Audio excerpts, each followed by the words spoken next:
Good evening, ladies and gentlemen, and welcome to the Dreamhack Masters Marseille Oceanic Qualifiers powered by Corvidae, so strong, and brought to you by CappingTV.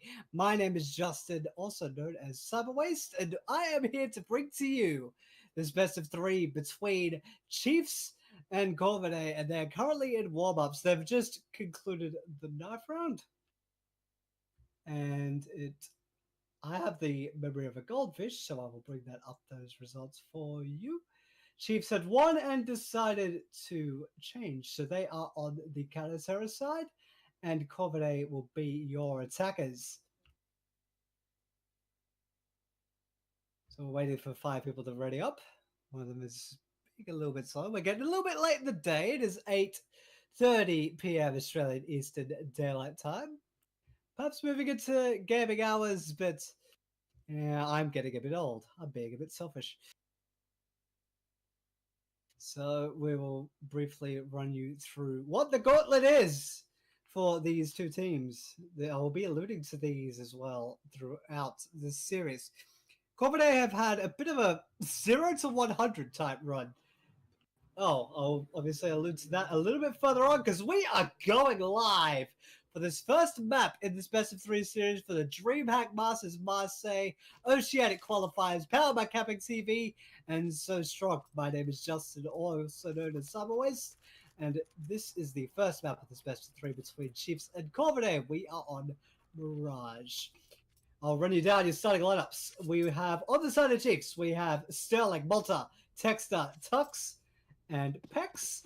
And on the side of Corvidae, we have Aries, Dance, Cruden, Iron, and Herbs, or RBZ. I will be alternating between the It is Herbs. Cool, because Herbs sounds cooler anyway.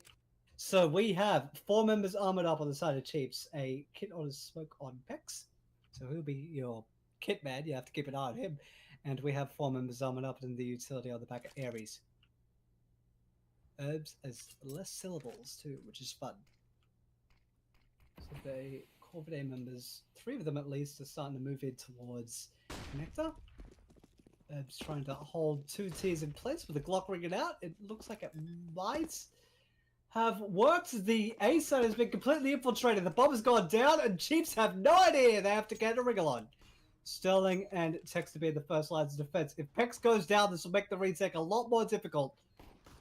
Herbs at the top of mid has definitely caught wind of this now with all the clattering going on.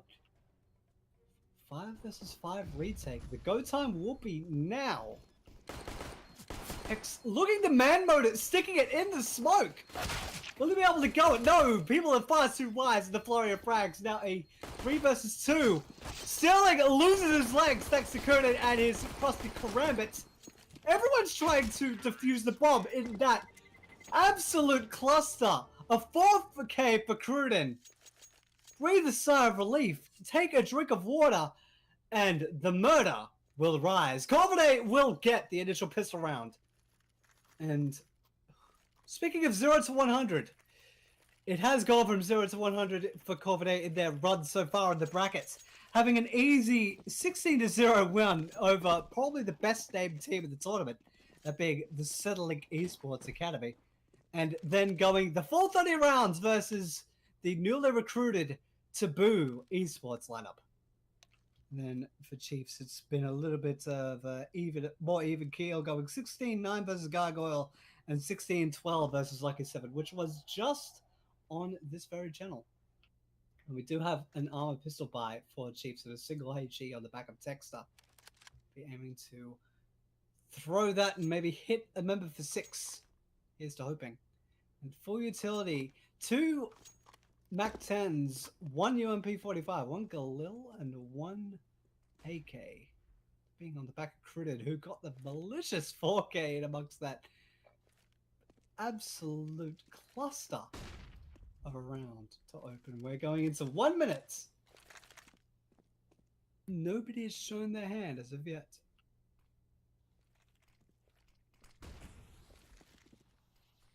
I'm starting to move towards the apartments. 2 are moving out towards short. Dance is heading the charge. Dance sniffs out the stack and will take out 1 that will be traded out by Pex. Iron will actually get 2 to his name, though. Herbs will get 1 in kind. Now, 4 survive for Corvidae. Iron's a little bit tagged up, but it's nothing to worry about. Malta and Texter are now on the clock and have to get in, clear out the Corvidae members, and defuse the bomb if they so choose. They have no kit either, so even if they're aiming to do that, they will have to get a wriggle on it. Doesn't look like that's what they're doing. They're just looking to hang on to their utility, which is actually quite valuable at this early stage.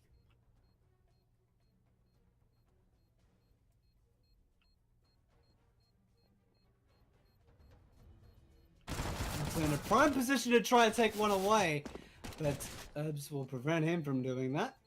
Did tag up a couple of the members of Corvidae, but it was not to be. Texter, his Deagle armor and HE will survive the round. The bomb will go pop, and that will be 2. Now for Corvidae. Just to remind you all, this is a best of 3 series, the semi-final of this bracket to qualify for Dreamhack Masters Marseille in France. That event will take place in April. The event to culminate for the entire region will take place in March. That Asian closed qualifier is already confirmed to have 2 participants, that being Boot Dreamscape and Tai Lu. Interesting to see how whoever our region sends, it'll be interesting to see how they stack up. It's a full eco round aside from Texter and his HE and armor. And Deagle, of course. Expect perhaps a dink or 2, just to make things interesting.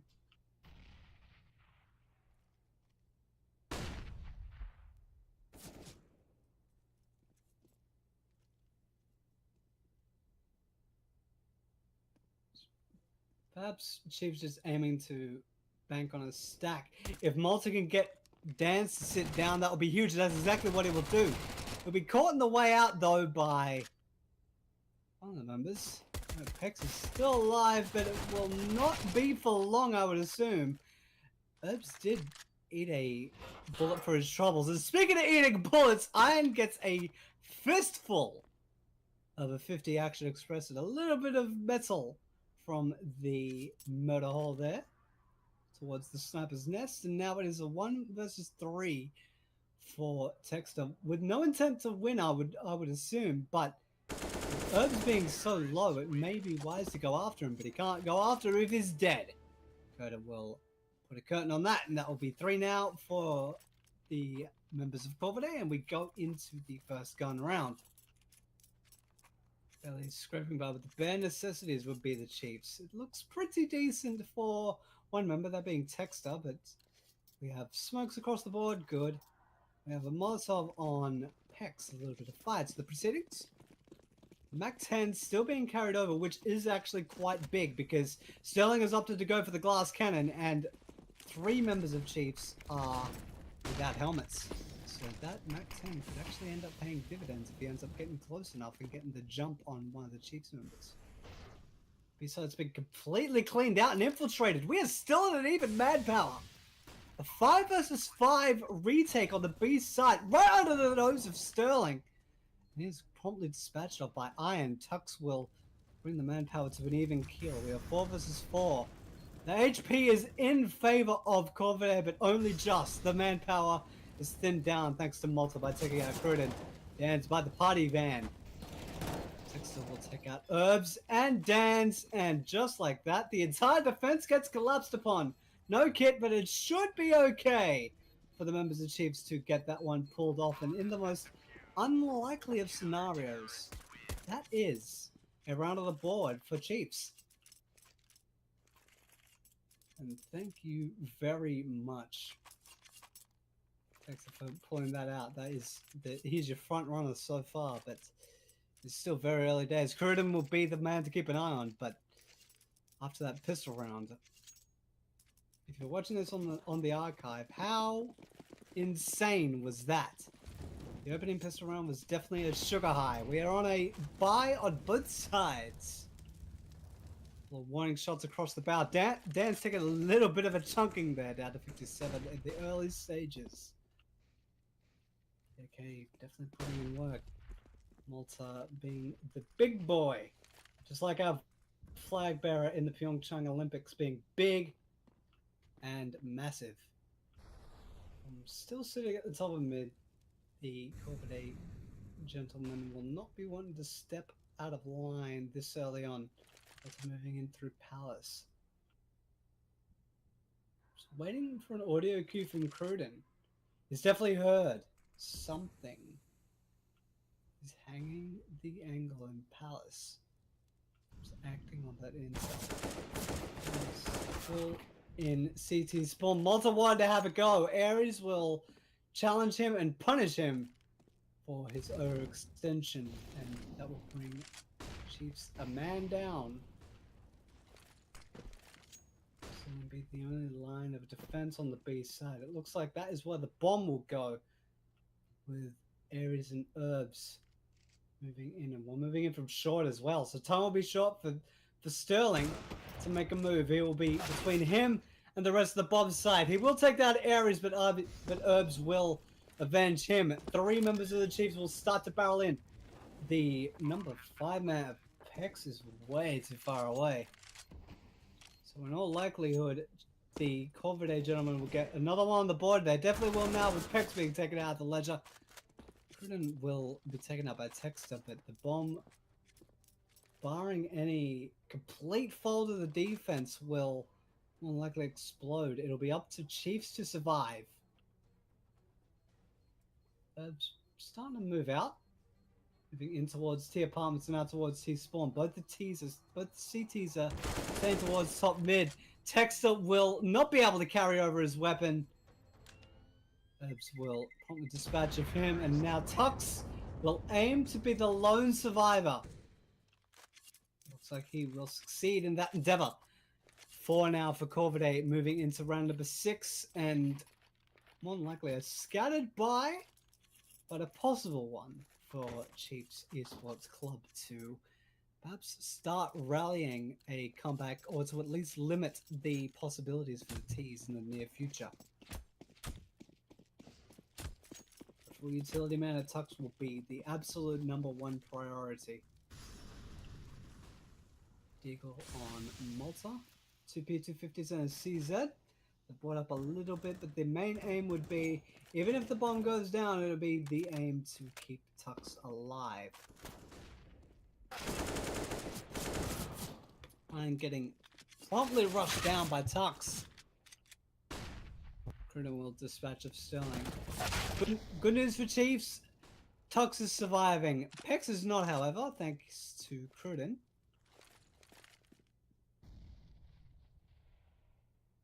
Bomb is still in 2 spawn. They're looking to just be hungry now. Tux, the fully kitted out player, is the lone survivor. Everybody else did their job. Now it'll be up to Tux to do his and just survive. The A side is completely clear. Perhaps wanting to see where Tux is hiding. Tux is definitely not showing his hand. Still staying still. The CPL is starting to move out. Herbs is definitely seeing that now. Tux has taken out one of the Corvidae members, but he may have counted his chickens before they hatched, and he may be sent to the grave early with nothing to carry over. The time is ticking for him. Dans will shut him out in quick order. That is 3 surviving for Corvidae, and another round to their name on the terrorist side of Mirage, which is the first map in this best of 3 series, because we are in the semi-finals of this qualifier. And to bring up to speed for the map vetoes, Corvidae had removed Nuke, which seems to be the default for most people. Chiefs removed Inferno. And then this is Corvidae's pick, being Mirage. They're definitely showing that right now. Chiefs picking Overpass to come up next, and then Train is the final battleground if we do end up going the distance. Full buy now. Despite Tux not being able to carry it over. Hex catching 1 on the drop. Make that 2. Sterling in shop. Definitely catching ear of that. Does leg Herbs behind the party band, but he is still alive and kicking. 4 versus 3. Ares is sent to the grave by Tux and Pex. Now, 106 HP in Corvidae's favor. Now a flat 100 thanks to Sterling and sitting out his herbs. And now Curtin being a force to be reckoned with, but the force will be resisted by Texter and Tux. The bomb will be defused and that will double Chiefs round score. They go to 2 with 3 surviving and the big green gun being carried over, and that is huge for them. Knowing Chiefs history, we had seen that earlier against Gargoyle. They played on this map versus them. The CT side for a long time has been very hit and miss, so it'll be something to keep an eye on in the coming rounds, whether they can steer the ship or even come out ahead. The T side is definitely one of the forces to be reckoned with, though.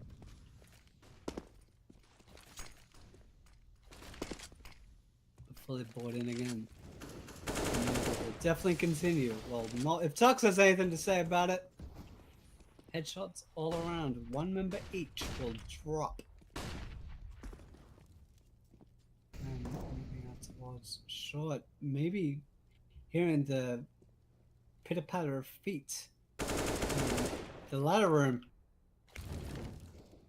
Curtin and Iron will thin out the defenders even more, leaving only Texter and Sterling up and at him, and the bomb is moving out towards the B's site. They've definitely been given the go signal. Ares is your bomb carrier. And judging from the Chiefs' current positions, they are in no mood to even contest this. The bomb will go down. It'll be up to Sterling and Texter to be able to survive. They will have a little bit of resistance, that being the man sitting around in Palace and moving out towards the A site bar. That being your number 8 man, the absolute carnage man of Cruden, who currently has 2 to his name already.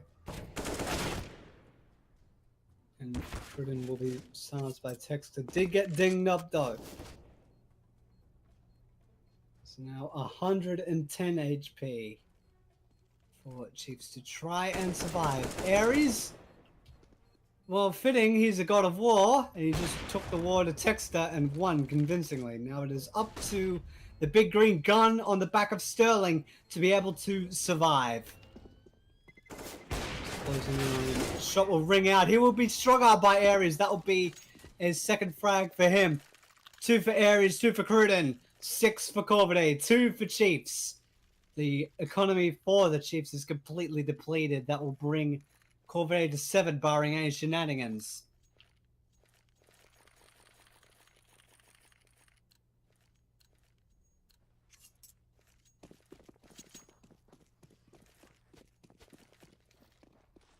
Yeah, so all we have is a P250 and a 5.7 in terms of firepower that has been purchased. Getting a bit of an awkward duel in Palace, but we'll get the better of Malta.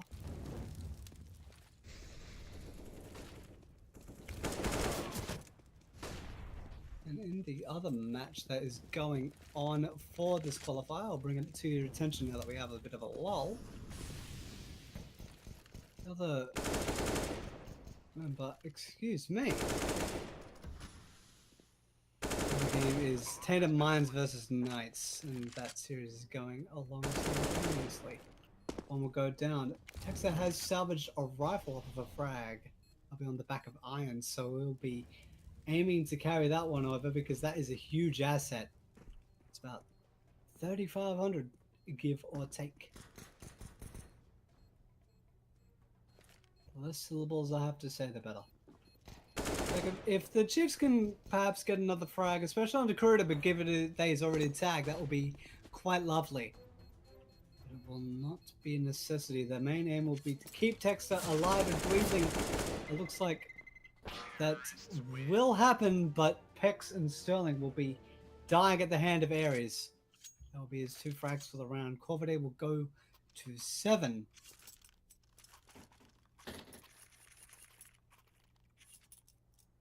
They are buying up on the side of Chiefs. They can afford to do so, but it will be a little bit ropey. Maybe not so much. They do have the main pillars of their utility arsenal. We have all rifles. We will not see an AWP for the next 1 minute and 45 seconds at least. Moving in towards Palace. And really aggressively. Gruden catching eye of Texter. Painting his brains all over the wall. Same with Sterling. Tux will stop his rampage, but that will definitely be enough work done to force Chief's hand to either stack a site or try to hang on. Bomb is moving in between the apartments. Moving out towards apartments, which is where the defense is, mind you. Iron will sit Malta down. A 4 versus 2 now. The only real feasible way is for the B members to stick together and aim to fray, but Corvidae are a little bit too wise to this, knowing that Cruden and Iron had just basically blasted open the A site and took out 3 people.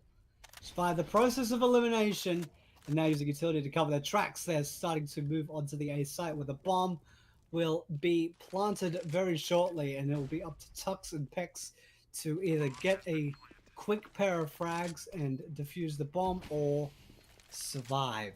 And more than likely, I'm saying more than likely, it is a certainty that that is what they will do. They will attempt to hang onto their M4's utility and especially the armor. Ares is hanging around like, well, a raven or a vulture, and enjoy your new brain ball thanks to Tux being taken out by a headshot by Ares, the merciless god of war. No Chiefs will survive. Iron will make quick order of that. 2K for Cruden and Iron in that round for Corvidae to be able to win out the half with 8 rounds, 2 to the favor of Chiefs, and we move into round number 11. And in the other match, looks like Knights are getting a leg up over Tainted Minds, which is quite interesting because we will see whoever wins this, that will be their opponent.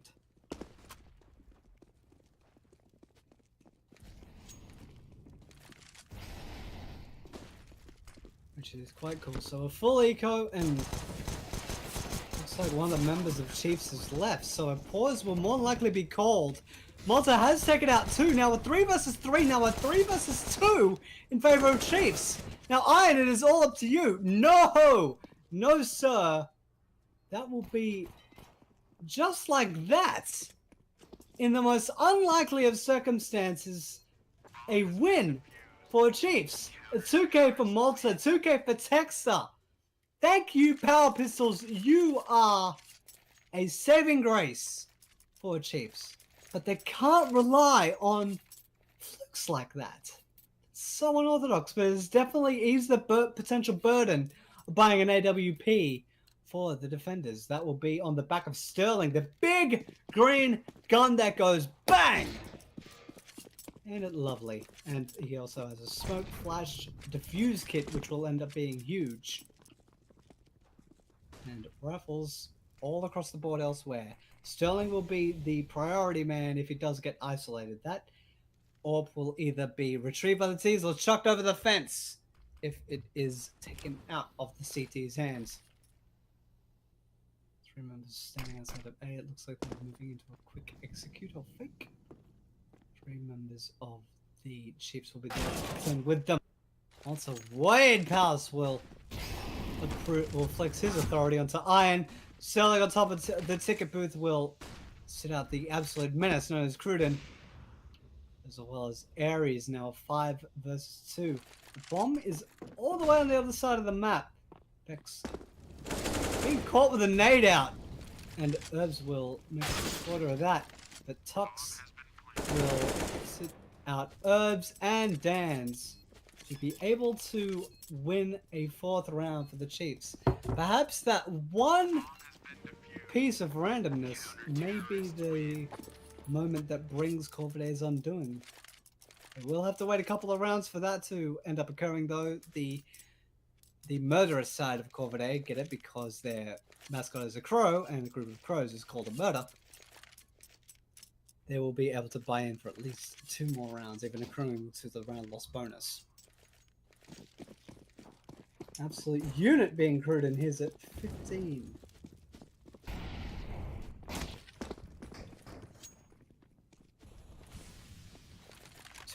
Two orbs now. One the back of Texas.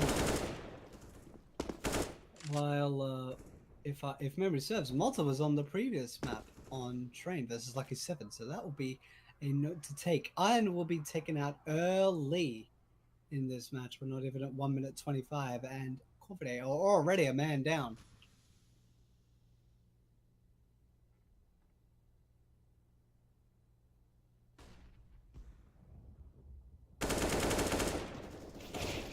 And Texas will get a second for himself as well. It's like a 4 versus 2. Cruden still at large and in charge, though. Will stop Texas' reign of terror. Just moving in slowly to try to back him up. Will catch Tux out. Does take a little bit of damage for his trouble, but the numbers are thin. The bomb is still down, though, which is the one advantage that the Chiefs had. We are into 45 seconds. The bomb will be retrieved now by Herbs. Now, the only thing left, 2 orbs. Cruden trying to play Overwatch, and that will not end up happening. Cruden will take out Sterling and steal his orb as well. Now, Pex, it is up to you now. 1 versus 2, and now a none versus 2. Thank you to Cruden and his huge 3 frags that will bring Corvidae to 9. And leave Chiefs in a bit of a spot of bother. A couple of rifles will have to be dropped. They'll be able to buy in, but maybe the utility will be rather sparse. Yeah, as you see, no utility on the back of Sterling. A firebomb on the back of Malta. And they're breaking all the pots in CT spawn. They do still have the double orb set up. They're really wanting to make this work. The number 1 man of Sterling has 1 orb. Only 1 orb to each of the sight lines. Moving into the site. Pex looking at apartments, and Sterling looking for a ticket booth. Ares has been put out of commission early.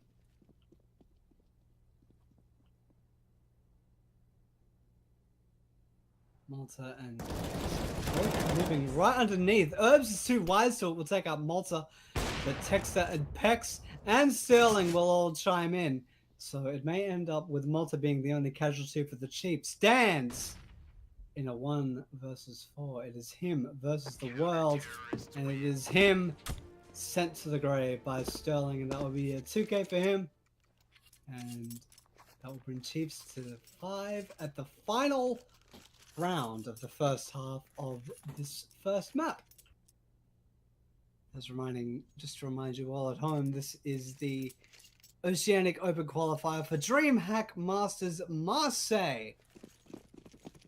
And this is powered by So Strong and brought to you in full, living, fragtastic color by CappingTV. I have been Justin, aka Cyber Waste, on the call, and we appreciate your company. There's a lot of fire being directed at Sterling. He's happened to use a smoke to put that one out. Labor's presence has been known for the time being, but there's a smoke wall up on A. The bomb is starting to move out towards Tetris. They're looking to do a fast play. Once it's been taken out of commission by Cruden, which has made it all the more possible. Lone defenders are looking towards Connector. Pex will take out Herbs, but Iron on the flank will take out Pex, but Iron too wise to it. Sterling will take out a second to his name. Will he be able to make it a third? No, Tux will be able to back him up. And now that is a conclusion to the first half of this first map. A 9-6 in favor of Corvidae. The murder versus the tribe. The Chiefs versus Corvidae. And we are at the change. Now, it remains to be seen. There was a little bit of a fact alluded to earlier, which was evidenced by Chiefs' previous game on Mirage versus Gargoyles. That CT side did leave a little bit to be desired. They may be happy with a 6-9 half. More utility than armor for Chiefs. They have 3 members armored up. Flashes in from Malta and Tux. Looking just to hightail it out there. All members armored up except for Cruden, who does have a kit and a flash. Bomb will go down. They would want to contain Cruden at the nearest convenience. But the bomb will go down. It is forcing the Chiefs. It is forcing Corvidae to try to retake. The trades are even so far. 4 versus 4. Iron will get a new USP to his name. A little bit of a tag, but no frags as of yet. We're still at a stalemate until Tux breaks the deadlock with 2 frags for his name. Make that a 3rd by taking down Iron. Now 2 versus 1 for Dan's. He's looking to hold it, but Malta sees the knee sticking out from the diffusal position, and that will be enough of that. 2 members will survive for Chiefs, and that will be a 7th to them. Chiefs looking to tie after these next 2 rounds. But indicate for the buy, Corvidae will try to prevent that. They are aiming to buy in and buy in hard.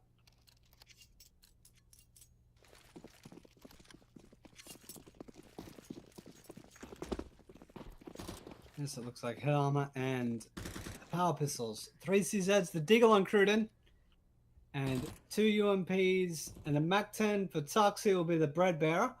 And then you have your Galil on the back of Pex, and Texter with the big Kalashnikov.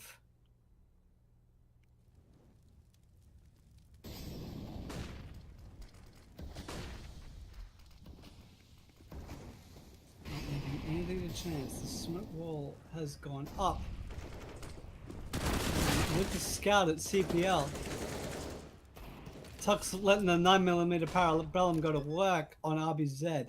Herbs, excuse me, but Cruden. Letting the Deagle be menacing as it usually is. A couple of members of Chiefs tagged as well, so it could be a glimmering light for Corvidae, but their hopes will thin even more by Ares being taken out of the picture.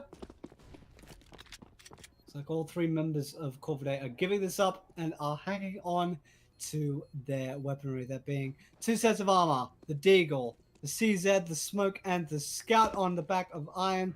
Sterling is a little bit too wise to this and is descending on the remaining members of Corvidae. Looking to get into a skirmish. Will send Cruden to the grave. Dan's will be put into contention. Will take out Tux. So it's another rebuy for Chiefs. But other than that, a little bit of a fluffing there. A really bad situation that could have gone a lot worse if they kept going single file. But Chiefs will bring this to a 1-round map. 9 in favor of Corvidae to the Chiefs 8. And they do not have anything on the side of Corvidae except for the scavenged weaponry from the previous round.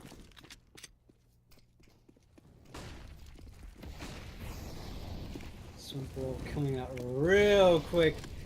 Chiefs really banking, Corvidae were really banking on a stack there with 4 members on the B side, but no dice. Now it'll be up to Corvidae to just plain and simply survive.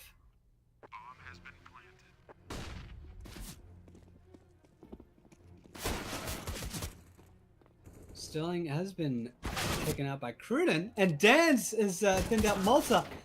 Chiefs cannot afford to take any more casualties. Cruden will be silenced by Texter, but if a rifle can be salvaged, that could be huge. Yes, one of them was a submachine gun, but still, anything is of value to them at this point. Galil's been picked up. Dan's has taken out Texter. So while the time has gone far too long, the damage is quite substantial after all that. And the 2 members will survive for the Chiefs after all that. Yes, it's a tie game. A 2K for Dan's. Off of that, he'll be thanking his lucky stars for preventing a subsequent purchase of an M4. That Galil could pay dividends in the end. Big green gun on the back of Sterling.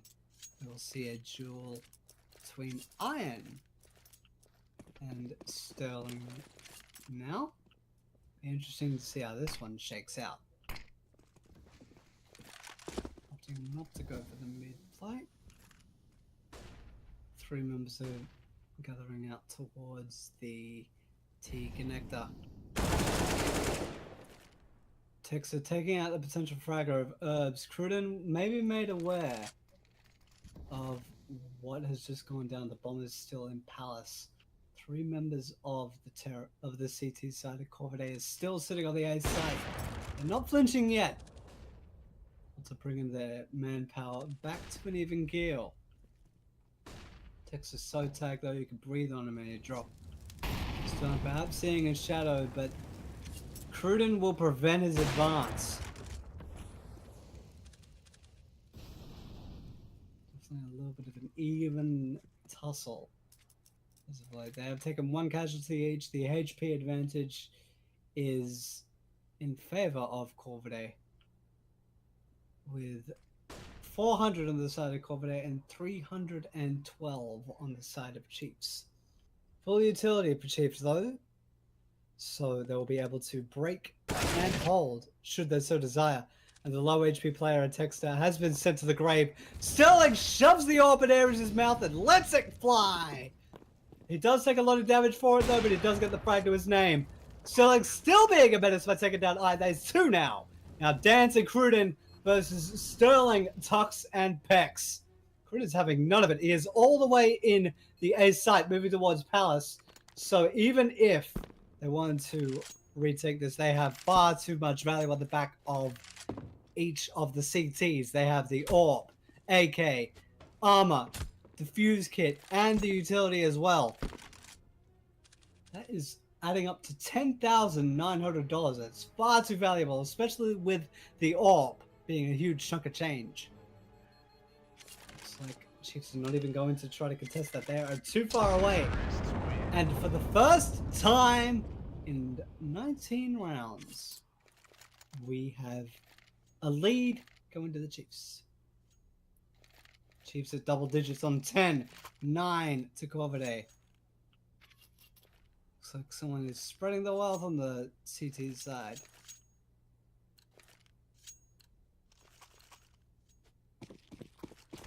Still wanting the duel to occur between Iron and Sterling.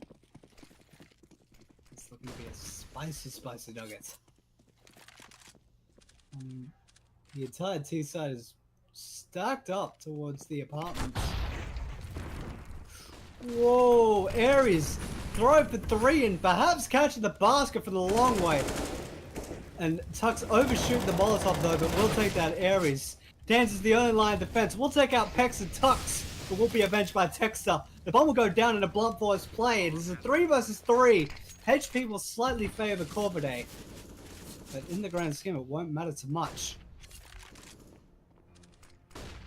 So long as the big green gun is still up and playing over the rest of the site. Iron will take out Sterling though.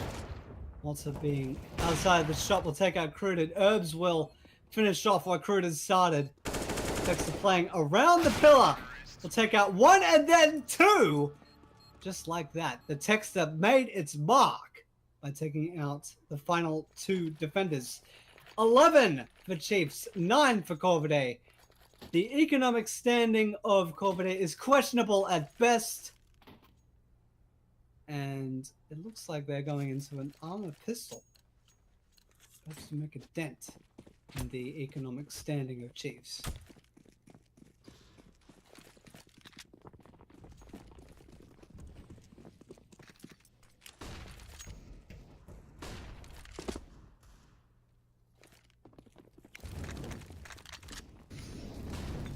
Chiefs looking for a quick blunt force play. Ares in the sight will take out 1 and heavily tag Pex as well, but he is indeed still standing.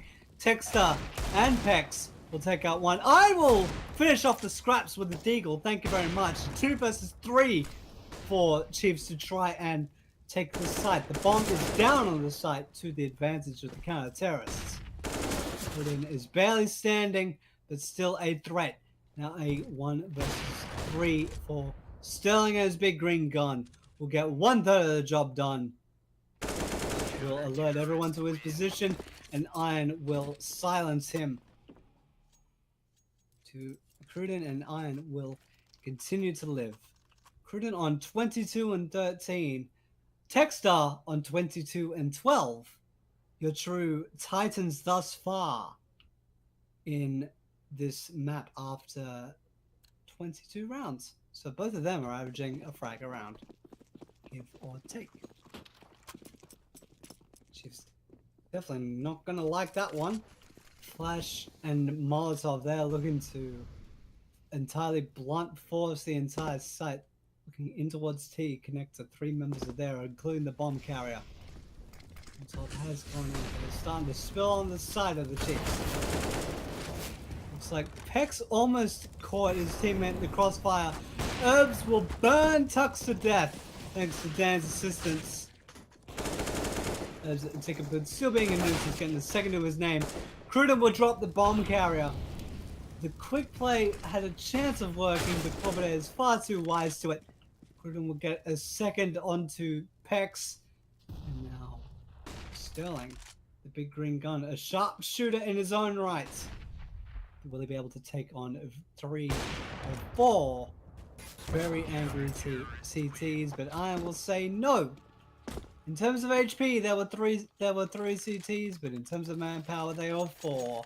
We're tied at 11 apiece after 22 rounds here on Mirage between Corvidae and Chiefs. This is a best of 3 series to go to the finals for the close qualifier, the Oceanic close qualifier for the Dreamhack Masters in Marseille, powered by So Strong. We have an eco for the Chiefs. They will have to concede the lead to Corvidae. And the pistols of note are on Texter and Pex, that being P250s.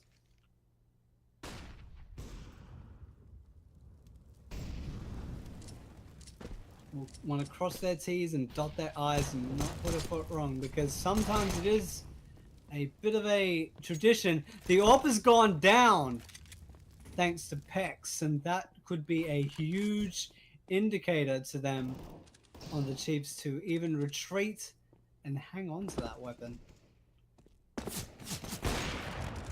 Or let it go to work. Malta will take down Cruden with the scavenged AWP.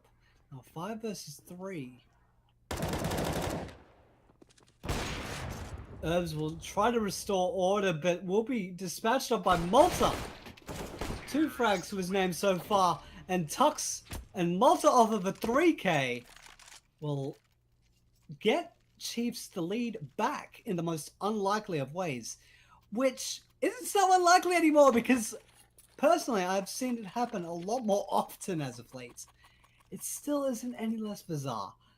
That will bring Chiefs to 12, Corvidae to 11, and Corvidae wondering what the hell happened to let that happen. 2 CZs, 2 M4s, 1 suppressed and 1 stock M4, and that will be the Iron Man having the AWP.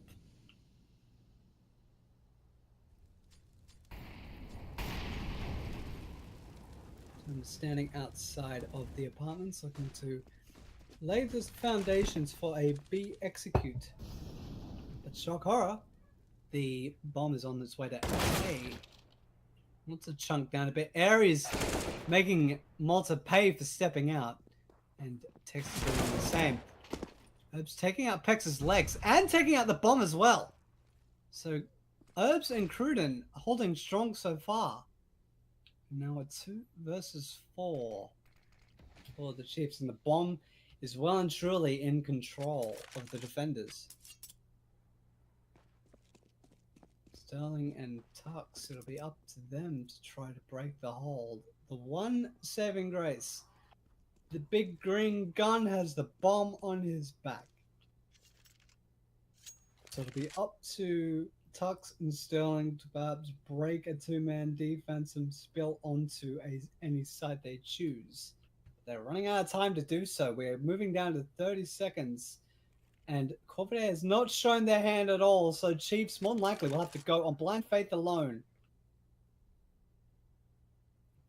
bomb moving towards short and aiming to move out towards B site. Dans and Iron are the only defenders. Time is not on their side. Sterling will have to put the bomb down no matter what. Iron will take out Sterling. Tux will take out Iron, but the time will expire. And if Tux dies after time, no, he will not. He will remain standing and carry the weaponry over, but it got way too close for comfort. And now it is tied at 12 apiece. 3 members surviving for Corvidae. Cruden closing in on the 30 bomb, currently on 25. Moving ahead as the top fragger on the server. Second place being Texter with 23 scratchings to his arsenal of weaponry. As even as you could ask for in terms of a buy, except for maybe Pex would have rathered a rifle as opposed to full utility. Even getting a UMP if he was able to. I was unable to catch the amount. Spilling out of the site and greeting Ares with the CZ-75. The entire B site has been smoked out. Tux will punch in the digits. Corvidae are definitely aware, there was no question about it. They are already in position for a retake. Moving out towards short. Malta will stun that real quick by taking out Dan's. Cruden did get tagged up very heavily by Texter. Although Texter did go down, he did get avenged. Now it's 2 versus 4, and judging by the positioning of the Corvidae players, and especially now, Herbs and Iron will be wise to hightail it, but Herbs will be sent to the bench, and Iron will be the only man looking to survive. But with an orb on your back, it would be wise to do so. Chiefs take the lead once more. We are at 13-12. After 25 rounds, we're moving into round 26. The economic state of Corvidae is shameful, to be quite frank. But if they choose to do so, they can drop pistols around the orb. But they're choosing to do a bit of an odd buy. We see the MP9 on Herbs. They're actually going to try to go for it. 4 pieces of armor, all of them armored up, 4 of them with helmets. Will only be a concern for Pex and his M4 though. Iron does have the orb though. He's already been contested and chunked down by Sterling. Sterling will be keen to either get rid of it or get that orb back.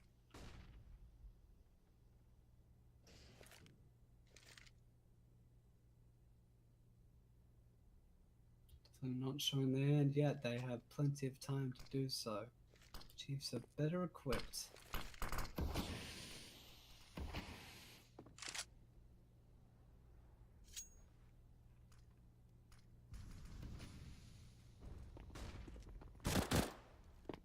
Cruden catching Malta unawares, and Palace is currently in a duel.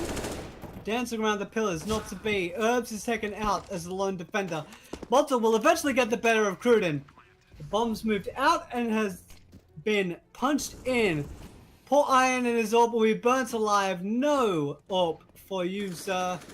And now it is only 2 members of Corvidae left standing. And now Dance will not stand no more. It is only Ares. And despite him being a god of war, both in Greek mythology and in DC, I do not rate his chances. Pex will be caught unawares and the orb will be salvaged. So it could be a huge thing to hang on to if Tux will not prevent him from doing so. Air is being caught out by Tux and the orb will not be carried over. But 4 AKs will survive. Chiefs will go to 14.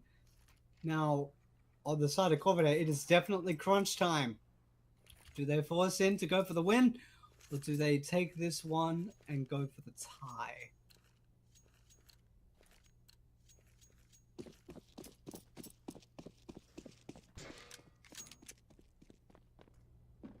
Only Deagle and P250. The almost default buy. I'm moving way out. Let's take out Malta, but that'll be all because Desert Eagle can actually accrue him. Cruden will drop the bomb carrier, as well as the second man. Second man in Texter. That will bring it down to a 2 versus 1. It got very scary for Chiefs, but they do end up on match points. Cruden, but that will be it. Now match point for Chiefs. And as a random PSA, flies are not your friends.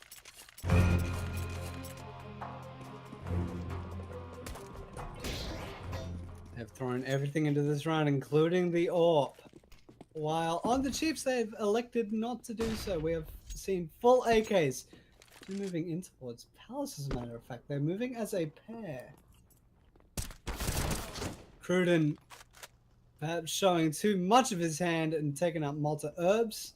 Definitely hearing that. So we'll be wise to it too. Let's check out a flash, but does pay for it with his life. Thanks for being wise to this as well. Dance around the pillars in Palace. Did get chunked down by Herbs, but Texas will be victorious there. A 4 versus 3, but you may as well call it a 3 versus 3 and a bit. 6 HP being on Texter.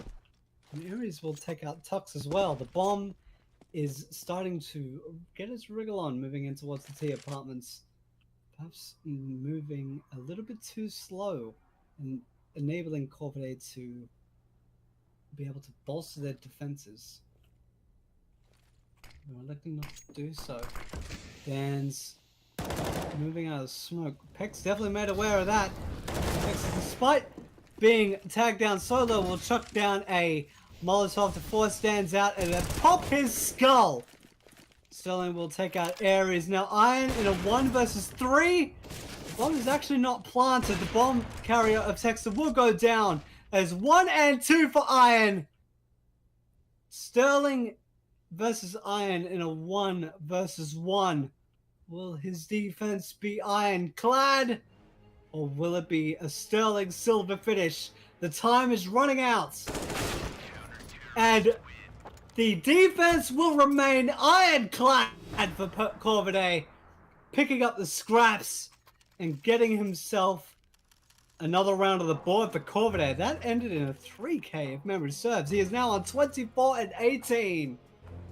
As Corvidae gets a 13. Chiefs are still on match point and more than likely just reeling off of letting that one go. They are able to buy though.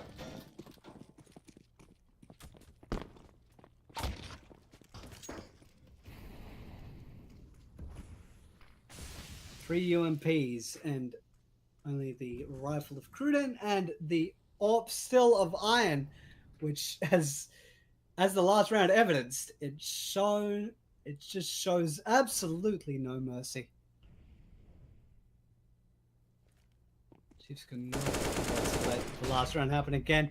Just nip the problem in the bud while you can. That will be Iron taken out by Texter. Cruden will avenge him, making it a 4 versus 4. Orb has not been retrieved. Oh, I stand corrected. An orb has been retrieved. I'm not sure that that is the same orb that Iron was carrying on his back. Nonetheless.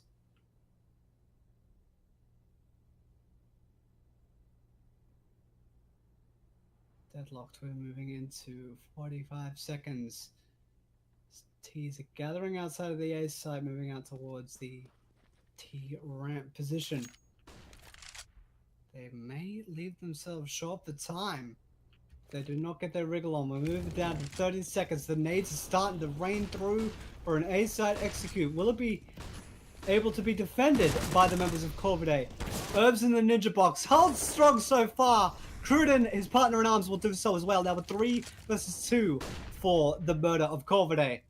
To stay alive, the bomb carrier of Tux will be able to put the bomb down though. Now it puts Corvidae in a very precarious position, especially with the AWP to contend with. Two umps and an M4 versus the AWP and AK. The attackers take out Dan's. Ares will take out Tux. Now Sterling and his AWP in a 1 versus 1. Ares taps the bomb. Are you a man or a god of war, Ares? He's decided to stick it. The smoke has evaporated. Sterling says no more foul demon and quells Ares. That will be 16-13 to the Chiefs in this first map of this best of 3. We will be back very shortly as the series continues for the Dreamhack Masters in Marseille, powered by CappingTV. We shall return very shortly.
evening, ladies and gentlemen, and welcome to CappingTV. We are bringing you the Dreamhack Masters Marseille Open Qualifiers for Oceania, powered by So Strong and brought to you by CappingTV. My name is Justin, aka Cyberwaste, and we are in the second map of this best-of-3 series between Corvidae and the Chiefs. The Chiefs are currently 1-0 up in this series, and I'll run you down his starting lineups while the knife round is in progress. On the side of Corvidae, we have Ares, Dans, Cruden, Iron, and Herbs.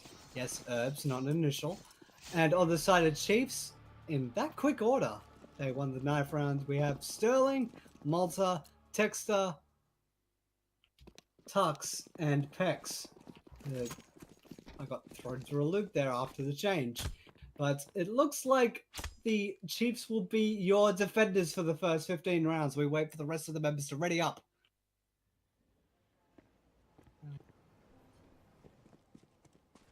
Now, as I said, the members of Chiefs are 1-0 up after the opening map, which was Mirage. It did go to quite a long distance, though. They won 16 rounds to 13, but Mirage was the pick of Corvidae, so that may be an inkling. The other semi-final of this qualifier, Knights has gotten an, well, some will say an upset. Knights has gotten the first map, which is 16-8 over Tainted Minds, which is quite interesting. It will perhaps be a preview of the final. Whoever wins this will take on the winner of the other game, for those wandering along at home. We are ready to go. We are in the first round of potentially 30. The first pistol round will commence. We have 4 pieces of armor, the kit and 2 flashes onto Tux, and the utility man is Ares on the side of Corvidae, and all we have left is armor. Moving out towards one position, Texter being the first line of defense on the toilets will be run down by Herbs and Iron. Sterling also in the toilets. Does dome Herbs, but Iron will be leaving him to bleed in the urinals. That will be the only line of defense left, being Tux. He's slowly being collapsed on. Tux will take out 1, but Ares will say that is enough of that. Pex has made things a lot more difficult for the attackers, though, by taking out 2. We are down into a duel, a 1 versus 1 between Malta and Iron, and Iron has decided to hightail it real quick down towards the lower part of the map into the B bomb site. The numbers will be punched in, and the time is on. 40 seconds for Malta to clean out Iron and send him to the grave. All Iron has to do is hang on. And hearing the noise of Malta and promptly domes the attacking CT, that being Malta. That will be the pistol round going to Corvidae with 1 left standing.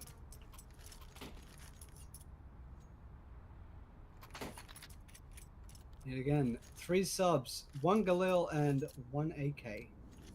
The armor pistol by being on the cards with the scout on the back of Sterling, the designated AWPer of the squad. And an absolute menace if you let him get on it.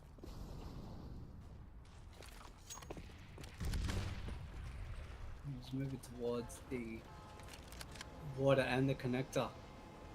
Moving out towards short. There will be 2 defending on the B site, being Malta and Pex. Malta and Pex are both on short. It's already starting to be pegged out. Malta being told to pay for overextending by Herbs and his Mac 10. Thank you for the money, sir.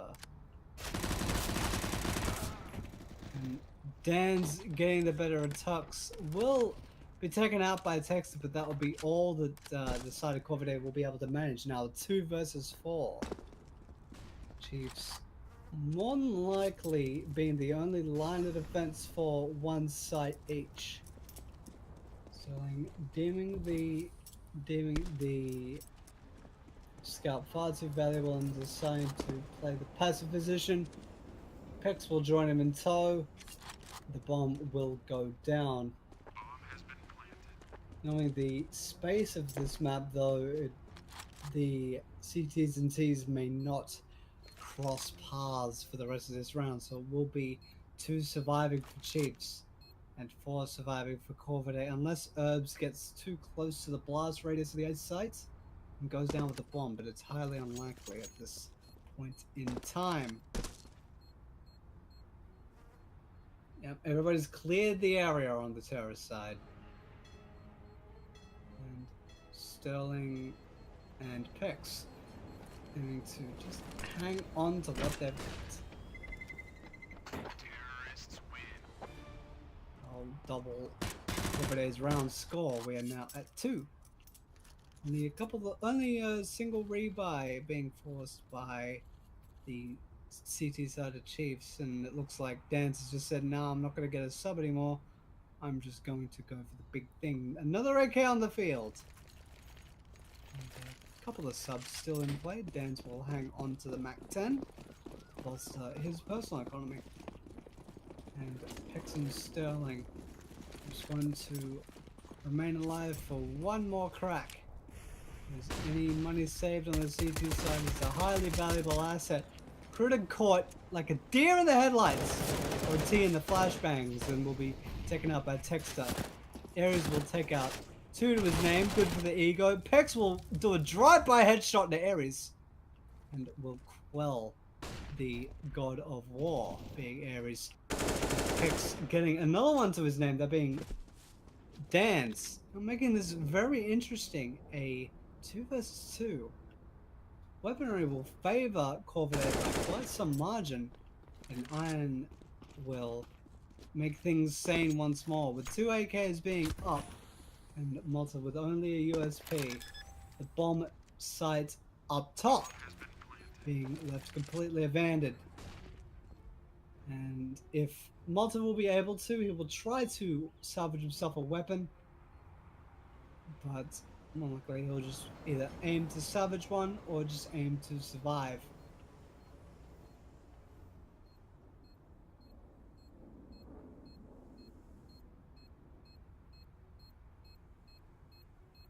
He's definitely seeing a shadow and hearing a footstep, and greeting him promptly with bullets. That will be 3 now for Corvidae. A little bit of close call there, though. That will... Let's quell that and we move into the first gun round. All M4s across the board, and very scarce utility to boot. Full utility for the T side of Corvidae, though.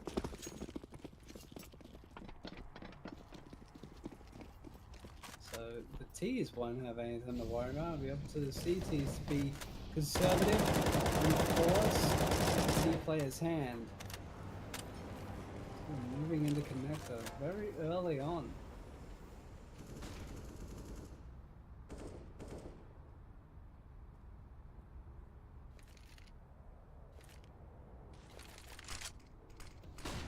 We're starting to move a little bit further forward, moving up to the spiral staircase and out towards the fountain and the toilets area.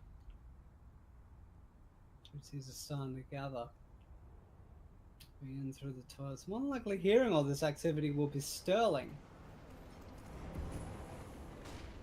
Herbs still hanging around the B site, or the T spawn, excuse me, and looking down towards Monster, trying to hold the Chiefs in place. Bomb is still down though, moving down to 45 seconds. If they clear the site and don't have a bomb to use, it could be quite catastrophic for Corvidae. The bomb carrier has been found, that being Herbs. Now it will be go time. Texas the only line of defense. Does take down 1. Will be able to hang on. Malta's also an optimist. He will be a second bolstering defender. He will take out 2. Ares will split a ledger once more by taking out Texter. And in that quick succession, Tox and Malta will come to the rescue and hold the A side strong enough to get Chiefs on the board, and that will bring 1, 2, 3, And Corvidae will not be having to worry about economic rebuilding just yet. They do have the power pistols, as a matter of fact. My sincerest apologies, my overlay had lied to me. I thought they had enough for a buy, but it appears not to be the case. They are aiming to do a armored pistol force. Well, the Chiefs members definitely got to be alert to this by looking over towards the water and shot position. Eagles and C's definitely being the order of the day. Can definitely run over a defense if the Chiefs are not careful. Up towards the air side, in towards the toilets. 3 members are on the B side though. Iron will actually take out Sterling, so it will be good for them thus far to be up the Texas to hold strong. It will take out 2 before being silenced by Corvidae. The bomb will slowly protrude the sight, but Malta will be the last line of defense from all Optimus and will take out Dance. And down to 50 seconds, the bomb is actually still moving around. It is in the water position now on the back of Corvidae. Corvidae 4-3 and down the hatch. We'll take out Pex. A 2 versus 2. 2 M4s versus an M4 and a CZ. Edge could catch Malta unawares, but Malta will clean up the attackers just like that, and the bomb will be defused with a full 10-second hold. Did get a little bit scary there for them though. The gap will be closed to 1. Chiefs will get a second to their name with 2 men surviving. 3k for Malta, 2k for Texter. And that will bring Corvidae to a respectable buy, a very respectable buy basis off of their current economic standing. Chiefs not so much, but they are able to force out something that will be quite substantial for the time being. The AWP will be on the back of Sterling and Iron once again for the side of Corvidae.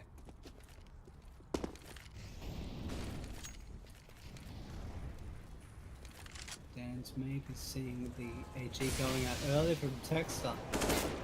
Expecting him to go forward, taking a couple pot shots there.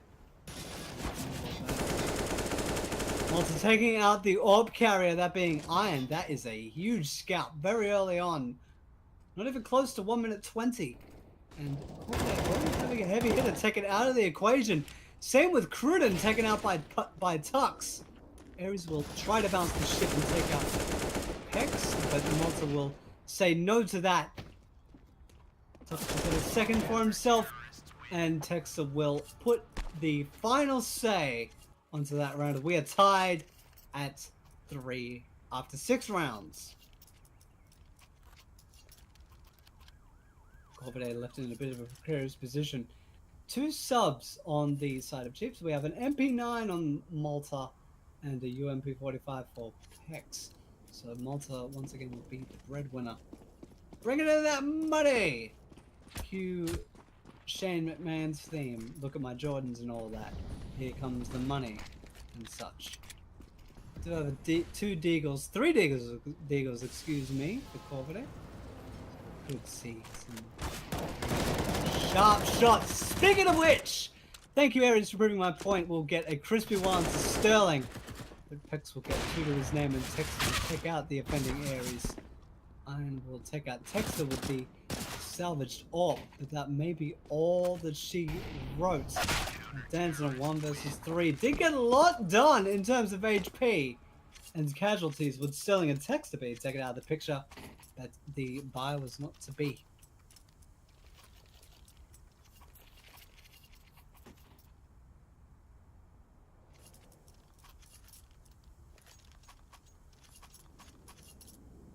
And that type of buy, that is indeed so Raven. Cacaw.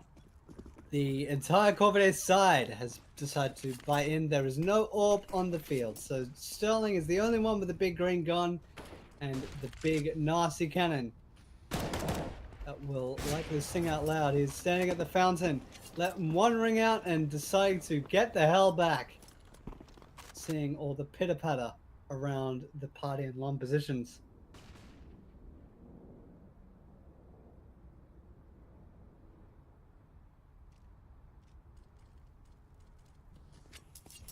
Smoke onto the toilets. Sterling whipping a crucial shot that could end up biting them very hard. Texter will take out Ares, but that will be all that he will be able to get. He does tag up Iron quite a bit as well, which is something of note, especially with the M4s. It only takes one shot to drop him now. And Sterling will be a little bit overkill and take him out with the AWP. But now a 2 versus 4 now, and now a 1 versus 4. Cruden, you were a menace last map. Can you repeat the performance? The crossover will be smoked off by him, but with that, with the AK shots ringing out, he's definitely made himself known in terms of his position. Malta will actually be forced back thanks to the Molotov thrown out. So it's Cruden versus the rest of Corvidae. And the rest of the Chiefs, excuse me. The rest of Corvidae's chances light upon him, and he was unable to succeed. 4 survive for Chiefs, and that is 5 on the board for the boys on the CT side. Looks like CZ's all across the board. And 2 flashes and 2 Molotovs. I was doing a quick and dirty contact play.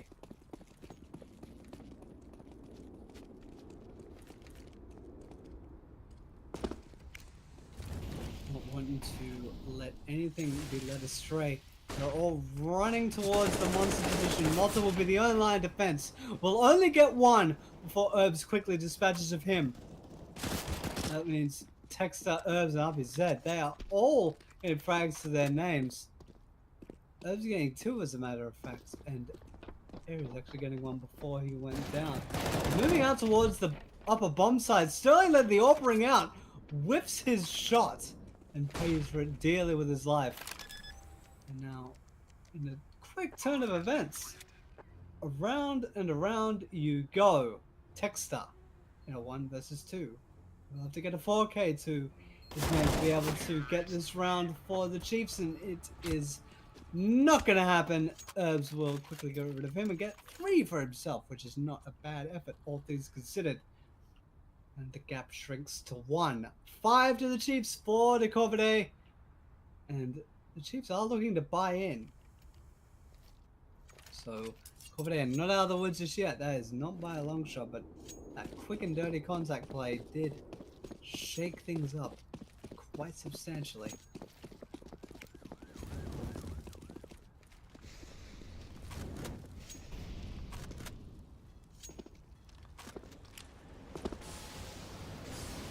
Members looking outside of Monster, starting to spill on the site real early. Malta and Pex. The nade and spray treatment pays off huge for them. And in the blink of an eye, there's a 1 versus 5 for Ares. We get 1 to Texter. But only 27 HP. And the rest of the Chiefs swirling in around him. The only advantage that Ares has is the bomb on his back. He has a whole minute to try and survive. The only thing working in the favor of Ares is the position that he's in right now. The Chiefs will basically have to walk in single file to try to contend with him. Perhaps not anymore. Or at least based on the angle where he's standing, we'll all have to move in single file. But Malta may be aware of this and start to move forward.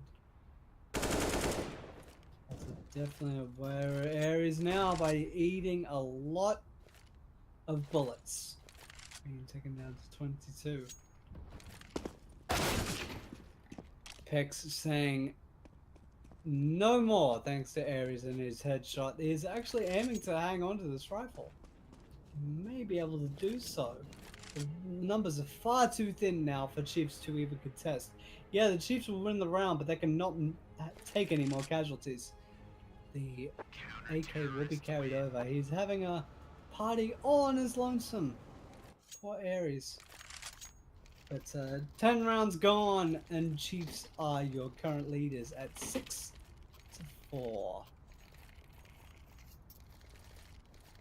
Dan with the CZ. Not sure if There's a AK on the ground for him to pick up, but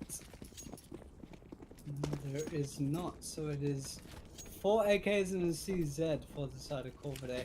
Sterling with the AWP and 4 rifles elsewhere. The CTs are entirely kitted up, well, except for Pex, who doesn't have a kit. But that's inconsequential given both the 2 defenders on each site, theoretically, are going to have kits to their name, so it's not a big concern.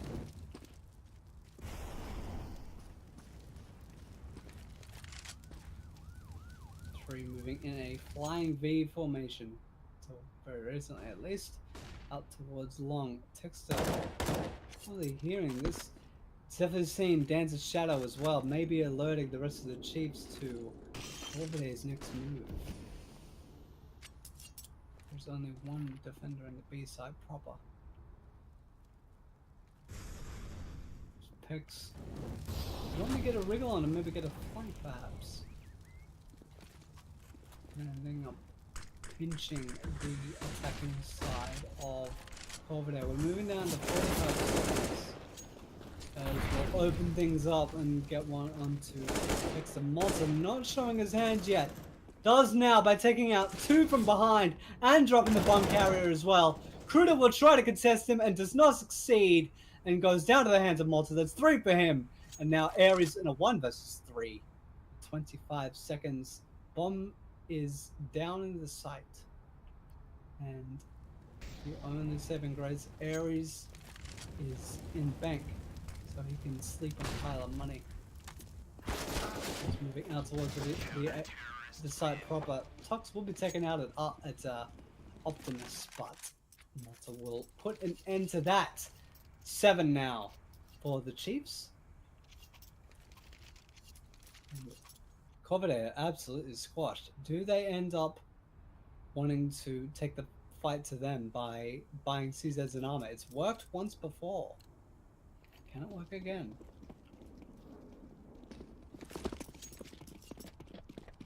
Doesn't look like they're going for it. They only have P250s and a CZ. It looks like they're actually conceding the half to the Chiefs, barring any shenanigans, of course. Because as you know, the CZ is quite potent in the right hands, and that there are many a proficient CZ player in this region. Cheeky flash from Sterling to look over the long position. Does not find anyone though.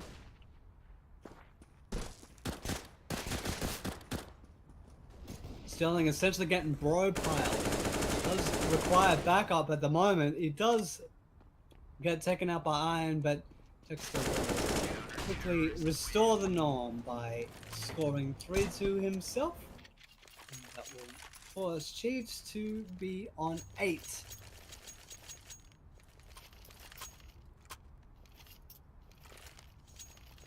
Four buys now on both sides.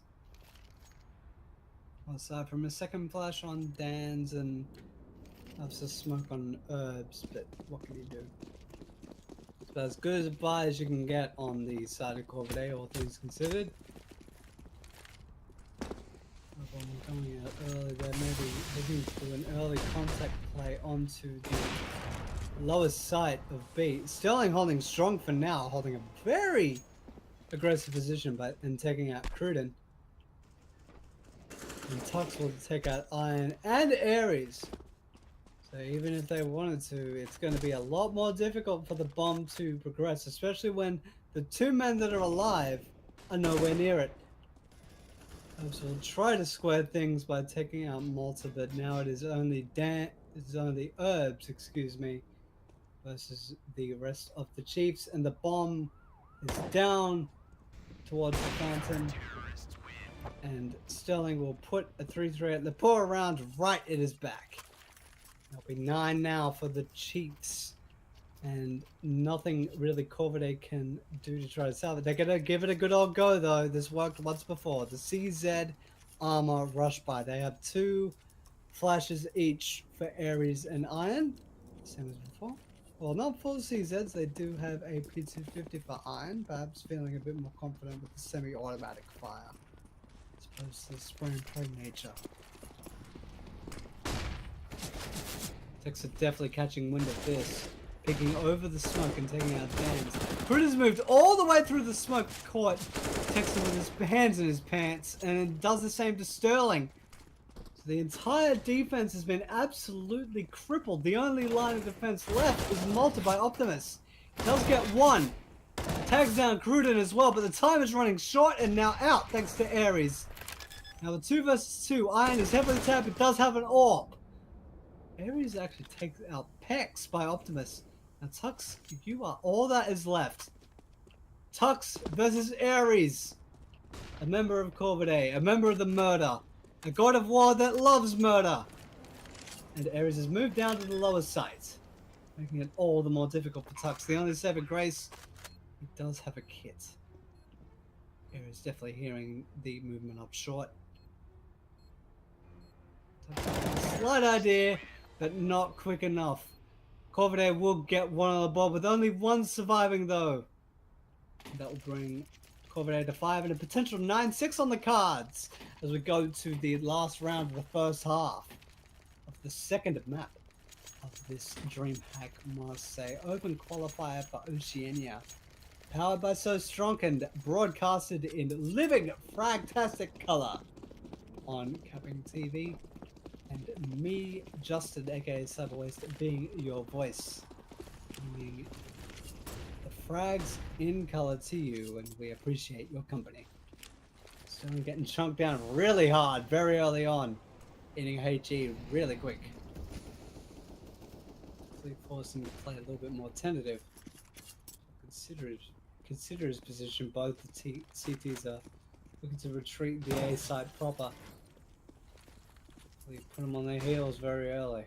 And Carrier lining up a smoke. Him being Ares, the hero of last round. Oops. Definitely sensing treachery afoot. Very far forward, looking to flank. Texter will drop the bomb carrier, but Iron will thin out the numbers. Sterling will be the only one defending for the time being. We'll take out Cruden. So it is a bit of a credence to him. Tux forcing Herbs to walk right into his bullets and succeeding in doing so. Now the only 2 surviving are stuck outside of the A site near the toilet's position. That being Dan's and Iron. Pex and long. Sterling definitely making him aware of that, and Pex and Sterling will get 1 frag apiece to put a bookend on this 15 rounds. The Chiefs will lead 10-5 at the change on this second map of this best of 3. That being Overpass, which is a pick of the Chiefs. If the Chiefs win this, they go to the grand final of this Dreamhack Masters Marseille Open Qualifier for the Oceanic region, powered by So Strong and broadcast by CappingTV. And Dreamhack is also sponsored by Corsair, which is cool. 4 members will be on the armor. 1 will be kitted up. We have 3 armored up on the side of Chiefs, and 1 smoke and 2 flashes for Tux, and 1 Molotov and 2 flashes for Malta, adding a bit of spice into the mix.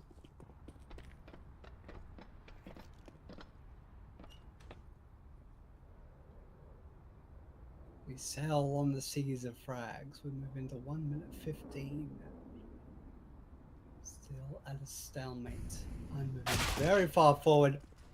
Greeting Texter with a parabellum round right to the mouth. Same with Pex, who's on 2. Make that 3.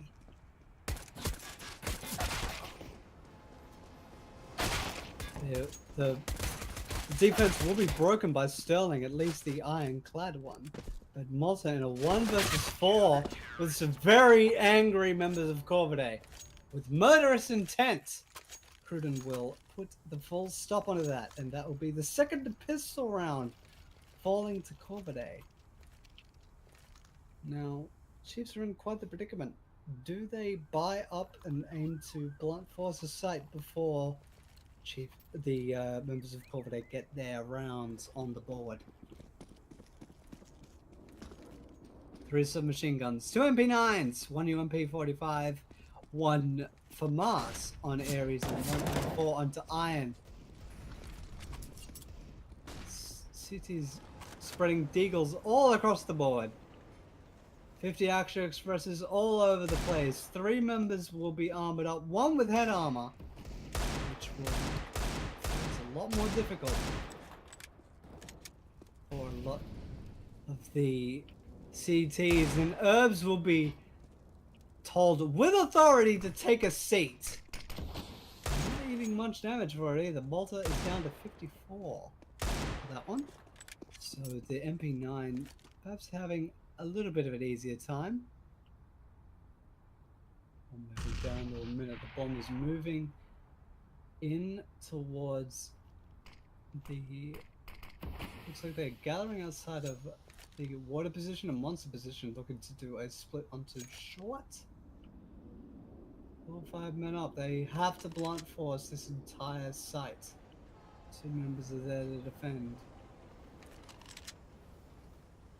And from up top, 3 members are there to defend, and the 2 rifles that are in play.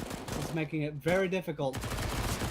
Will sit 2 out for the round. The MP9 will be shredding them to death, and Dan's will put a stop to that. 2 for Ares, 2 for Dan's, and we shrink the gap ever more. Corvidae on 7, Chiefs on 10, and Chiefs will have to let the gap shrink even further based off of their economic standing.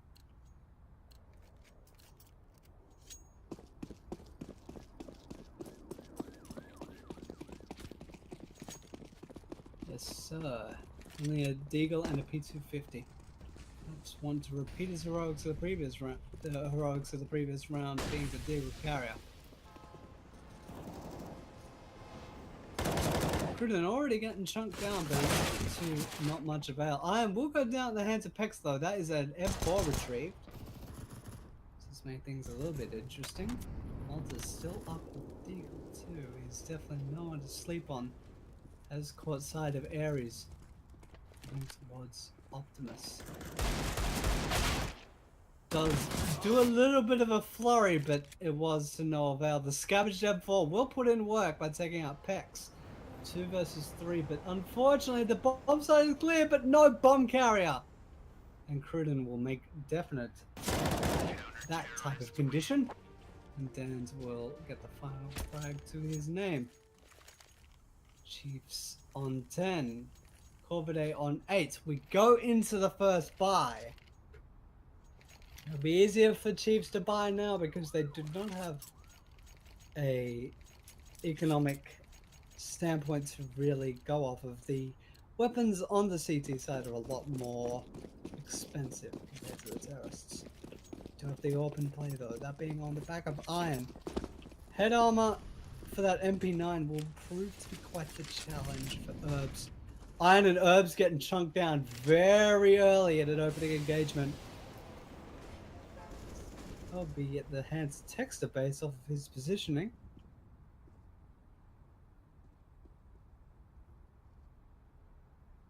There's still bodies on the field, sure, but Iron and Herbs will be very cautious, especially with that AWP on the back of Iron. He may not even find that off.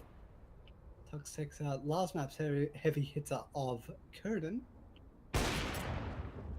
And Iron whiffing a shot right between his legs that could prove to be costly. And saving grace. They do have strength in numbers on the B site with 3 defenders being there at the moment.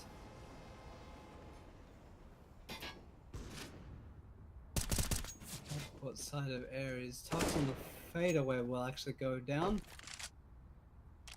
We are all square. Malta's looking a little bit worse for wear as well on 16 HP.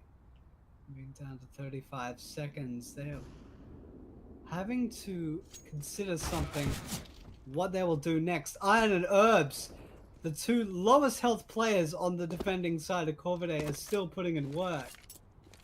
And yes, the bomb is down as well. Now on the move on the back of Sterling, but they're running out of time. Herbs will be taking out Pex with the MP9. Now, Sterling, you are out of time and out of life. He did take out Herbs, who was already tagged, but Ares will square that up, and we are down to 1. The lead is shrinking still for Chiefs and maybe completely evaporated in the next minute 45 or so.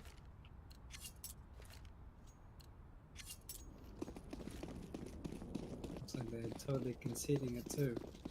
They're wanting to get the bomb down at least with the all CZs and utility. 2 smokes and 4 flashes between the entire team. 2 flashes actually being on Tux. Boosted position will definitely be on having an ear out for this. Areas at the barrels. Not to get strong armed. He's holding his own so far. Did end up getting overrun by a Texter and Sterling. But the Overwatch is still being strong. Well, maybe not so much anymore because it is all that is left. Sterling has gotten 2 to his name now. Now Cruden and Iron. One grace is, though, they do have the AWP, which is a terrifying thing to deal with, especially in its current position. Cruden backing him up as well, but they actually shimmy over and put the bomb down, but that's all Tux will do. Now it's up to Texter and Sterling to hold strong, but against a fully kitted up CT side, especially when they're angry and wanting to shrink it to 1, it's not looking likely, and Sterling gets P250 in the face by Iron, and Cruden will send Texter to the grave. Kit will enable the defuse a little bit quicker. A 2k for Iron on the defending round. That will make it all square. 10 apiece after 20 rounds on this second map.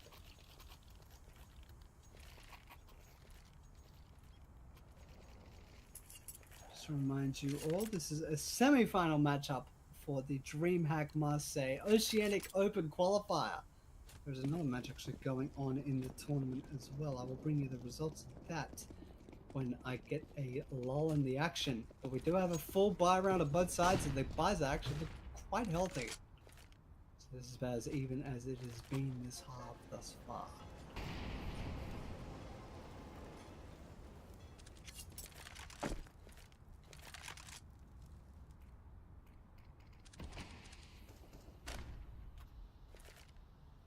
Not wanting to force things out too early, perhaps predicting that Chiefs will play a little bit slower. They're holding their positions strong thus far. Full utility on both sides, so a big part of the battle. Herbs getting ripped up very harshly. Still living. Tux, however, is not, thanks to the AWP of Iron. Definitely ward Chiefs away from the long position. Herbs actually burns Malta alive, so that makes the attack all the more difficult, with Pex being down as well and 22 HP. And now no HP, thanks to the HE native Cruden. Herbs will thin them out even more now. Sterling and his ult with 30 seconds to go. The bomb being down on the site proper. All Sterling will have to really hope for to win the round if they go at him single file. Cruden does go down to his ult, but Dan's is saying, that is enough of that, my man.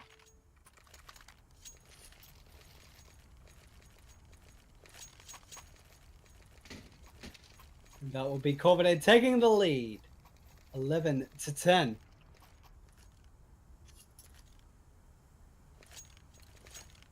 The Chiefs will definitely be very hungry and very wanting to bring that to an even keel once again, just like the previous map of Mirage. We were in this situation 45 minutes to an hour ago.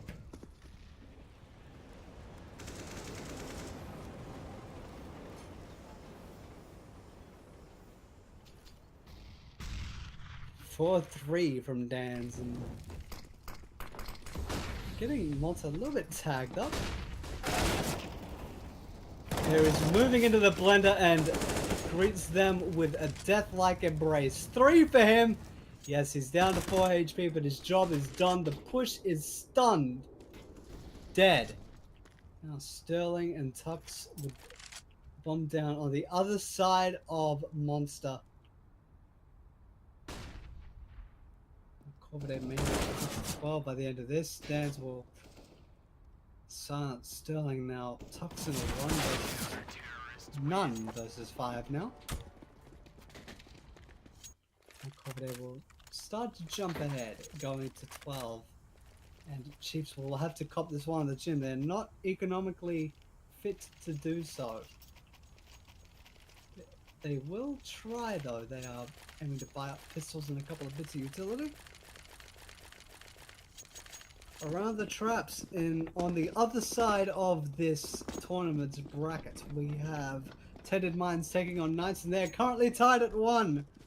The first map went to Knights 16 to 8, and then the second map went to Tainted Minds 16 to 6. So they're having to decide it all on cash.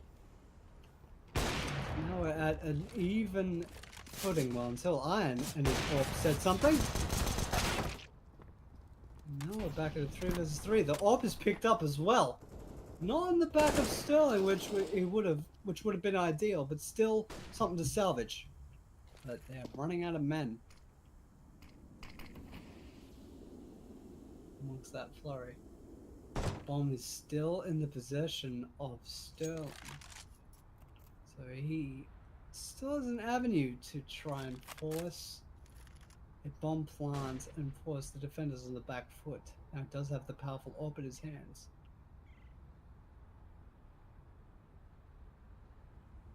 Expecting one of the players on the ace side to overextend, but Corvidae not showing their hand yet. We're going down to 40 seconds. Pexa is back completely turned. Herbs will get rid of him with ease. Take out Herbs. Dan's whiffing that. Perhaps a window of opportunity for Sterling, unless Ares can catch him on the rotate. And that is exactly what will happen. He gets him down from the toilet position. The bomb will be diffused in quick order, and we go to 13 for Corvidae and 10 for the Chiefs.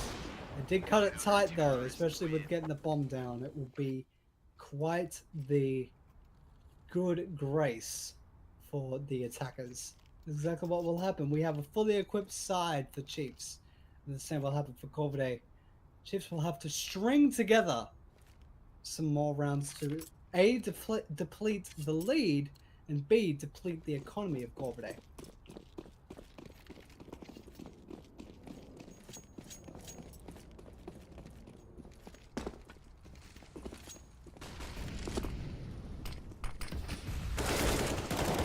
Moving all the way out. We'll take out Cruden, but Dans will take 2 with him, which will definitely favor the murderous flock. Very early on, the Chiefs are being put on the back foot in very quick order. Sterling is trying to balance everything. Bomb is actually down in the middle towards the fountain and toilets area. The bomb is actually now picked up and being transported by Pex. And rotating out towards the playground area. So Pex is a little bit too wide. Still gets caught in the crack though. And the 3 at the paw of Iron will dispatch of him very quickly. Now 1 versus 3 for Sterling. The star AWPer for the Chiefs. Will they be able to rattle off a chain, or will Corvidae get ever closer to a 3rd map?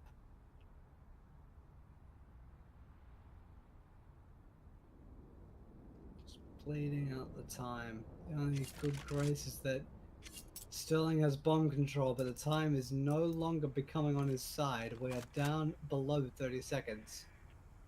So if Sterling wants to have a go for one of the sides, he will have to pick and choose now. It looks like he is hightailing it to the ace site, perhaps wanting a quick frag and a quick plant, but it will definitely not be able to occur.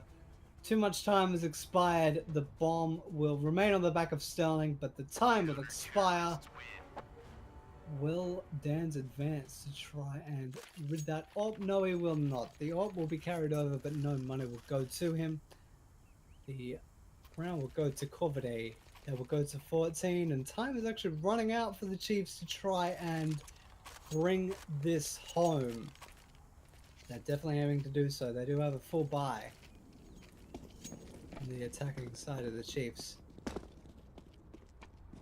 And the AWP that was obviously carried over. We will have a duel between Iron and Sterling. Moving down the spiral staircase towards connected. But everybody's moving out towards party on the side of the Chiefs. There's a couple of the members are, including the bomb carrier.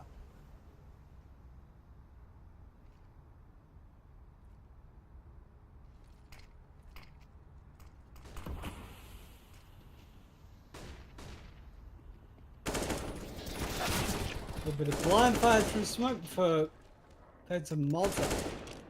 Malta will actually get 2, make that 3!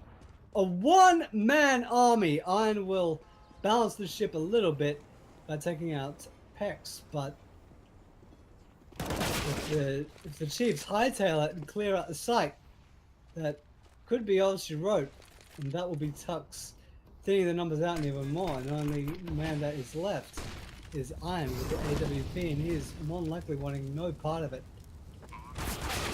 And Malta spying the shoulder, and that'll be the end of that. A huge 4K for Malta will win that round single-handedly for the Chiefs. Superhuman effort from him. Corvidae could buy in comfortably though, so a little bit depleted though, given how tight some of the rounds have been over the last few. We're going into round 26. Corvidae still in the lead, but maybe for how much longer? Maybe that round lit a fire on the under the entire team. Who knows? Utility coming out for Iron. That's definitely made someone aware. And promptly dispatched.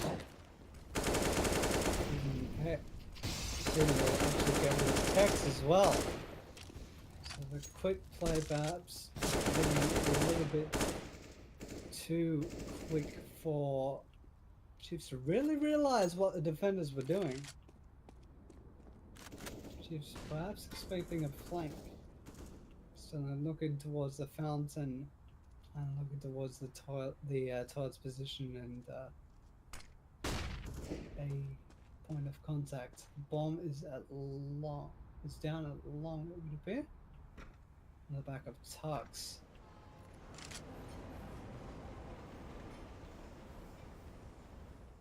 We're down to 50 seconds. Chiefs will definitely have to make their move soon. Malta moves straight into Iron's crosshairs. It'll be a 5 versus 2 now. Sterling and Tux, you have a lot of work to do. 30 seconds to do it. Can you manage? Molotov holding them back for even longer. So even with the only 2 defenders being on the A side, and maybe all that is required. Herbs is being strong-armed at the bank. Now Iron behind Optimus is all that is left. Will whiff 1 shot, and the second will still be up. We'll drop the bomb carrier of Tux. Now Sterling in a 1 versus 3 with no time left. He died before the time, so he will get the bonus money for him. But perhaps to Chiefs' dismay, we're going to match point for Corvidae.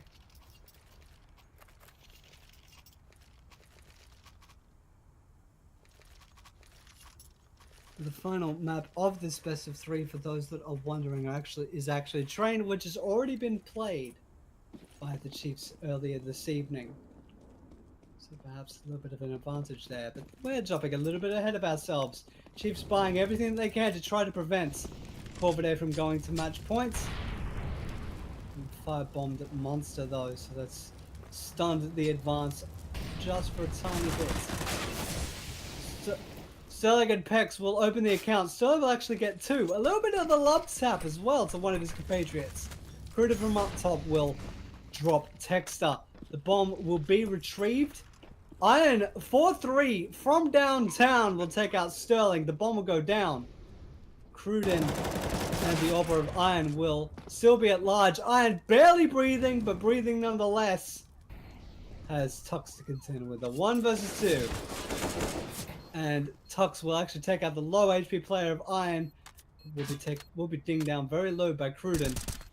All down to positioning, and Cruden will prevent him from advancing off of 3 frags from the mighty Cruden.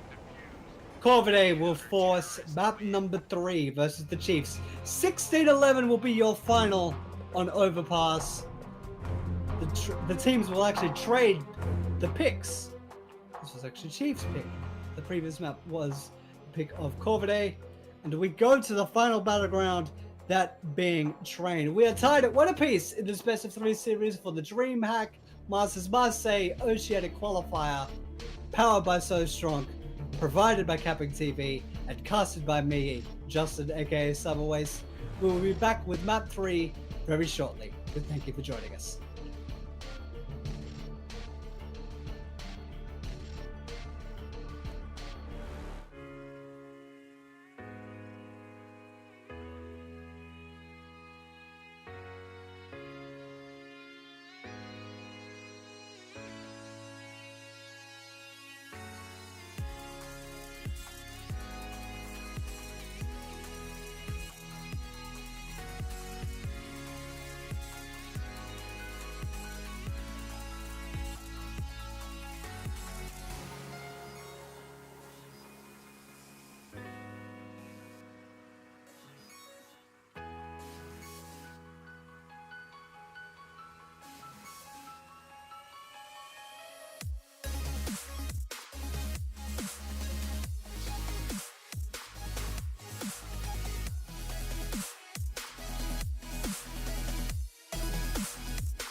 evening, ladies and gentlemen, and welcome to this very intense Dreamhack Marseille Open Qualifier, the Oceanic region between Corvidae and the Chiefs. We are in a best-of-3 series, and we have come to decide it all on train. We are powered by CappingTV, powered by So Strong, and I have been your caster, Justin, aka Cyberwaste. And we are in the midst of the final 9th round of this best-of-3 semi-final series between Corvidae and the Chiefs. Let me bring you up to speed. Chiefs won the opening map, which was Mirage, 16 rounds to 13. Overpass fell to Corvidae, 16 to 11, and we are now on train. In the interim, I will run you down your starting lineups in case you are unawares. We are on the side of Corvidae. We have Ares, Dance, Cruden, Iron, and it looks like someone has dropped from the server. I've just absolutely had a blank. What would be? Herbs. Herbs, of course, he's dropped from the server. Oh, he's had to restart CS. Technology sucks. And on the side of Chiefs, we have Sterling, Malta, Texter, Tux, and Pex.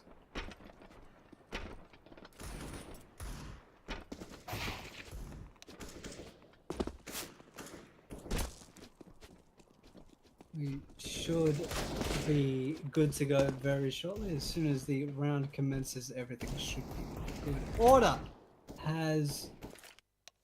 Let's see, who decided to go where? It looks like Chiefs will be your defenders, Corvidae will be your attackers.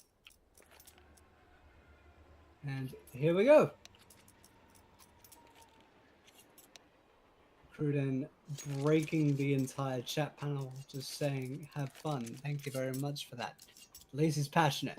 We have 4 members armored up for Chiefs, with 1 having the kit and the smoke, him being Pex, and 2 utility men for Corvidae, and the rest having armor. Unlikely to blunt force their way onto a site.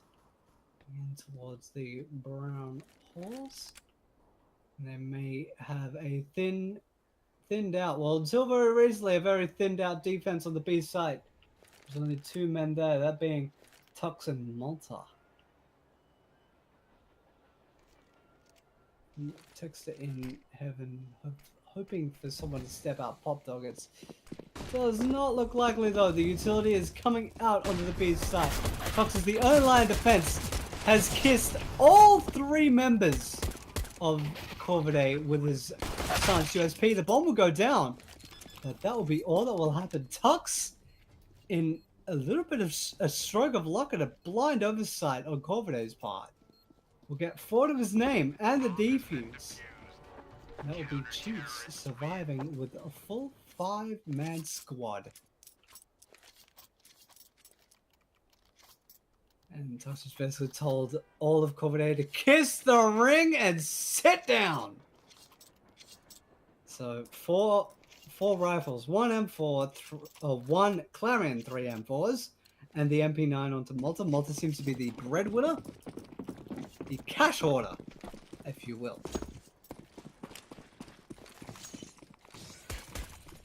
Will the murder be able to peck away at the Chiefs and their defense? We'll soon find out.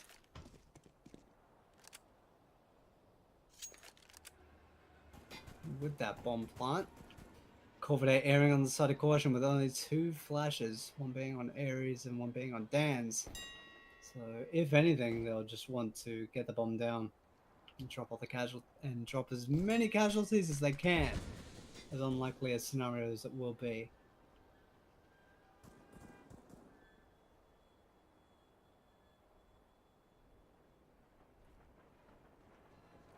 Definitely want to pick up one of the riflemen though. Even Pex would be a good addition, but Iron will be melted to death by the MP9 of Malta.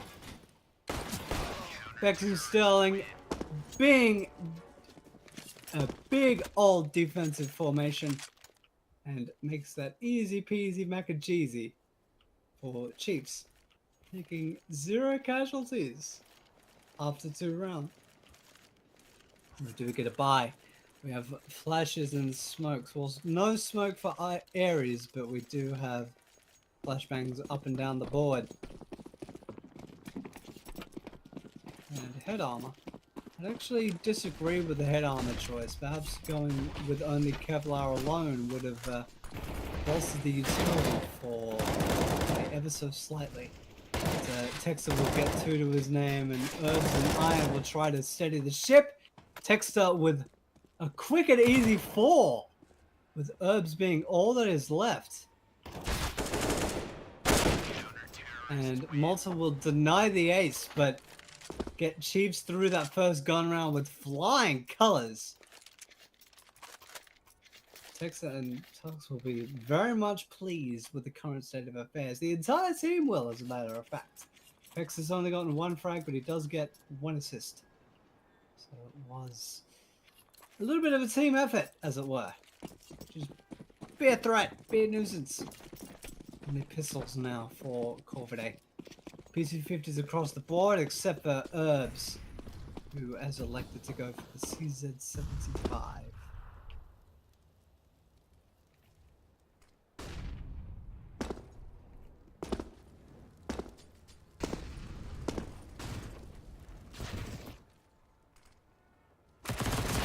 All the time that you can. Malta will get 3 frags and a ton of coin for his troubles, and Pex will clean up the pecking order. 4 of the trot for Chiefs, and yet again, Corvidae will buy it. It's a lot more bolstered than the previous gun round, so it will be the true test for the murderous flock. Will they be able to find their formation and start being the menaces that we know that they can be, or will Chiefs continue on their murderous rampage?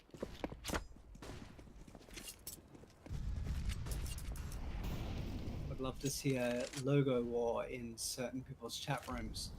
The MP9 of Malta is still being carried over.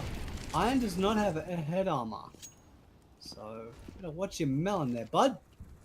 And no, he did not. He gets mowed down by Iron. Gets left way out in the open and taken out by Ares, but not without taking a ton of damage. 4 versus 4. But the HP advantage is squarely in favor of the ships by quite a margin.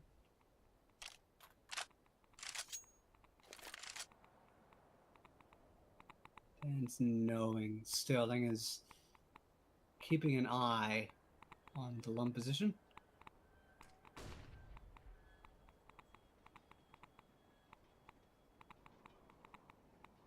Still at a stalemate. We're moving in towards 50 seconds. Chiefs, neither Chiefs nor Corvidae have really shown their hand. They're being overly cautious. Sterling steps out and ends up paying for it, but does take Ares with him. And to revenge him, but the HP advantage is still in favor of Chiefs, but not so much anymore. Tux is the only surviving force versus 2. They're being Dans and Herbs. 25 seconds. The bomb is on the run, thanks to Dans and Herbs. They are hightailing it towards the B site. Being smoked off, and they're making Tux work ever so hard. Yes, the HP pool is low for the 2 gentlemen, but it does not matter when you're still a body on the field and still have a powerful rifle, the AK-47. It'll take all of Tux's knowledge and cunning. Dans may have given his position away, though, thanks to the reload. Yes, he will. And Herbs, being unable to trade, will take out Tux in a 1 versus 2 with 3k for him. And that will be the end of that. 5 on the trot. The goose egg still remains for Corvidae. Their attack is unable to be hatched at this present time.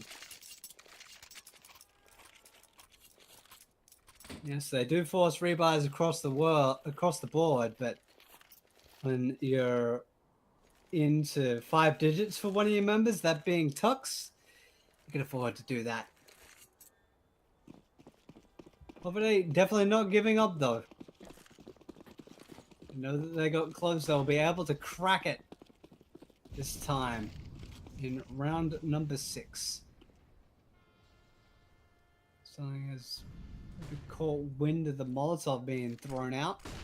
Definitely caught wind of that flash. He caught all of that flash. Malta being his right-hand man. It's causing a distraction. 3 are gathered outside of Ivy. No presence will be there to contest. So perhaps it'll be the wool being pulled over the eyes of the Chiefs for the time being in the interim. Playing really passive and really far back are the Chiefs. There's Tux in the pop dog position.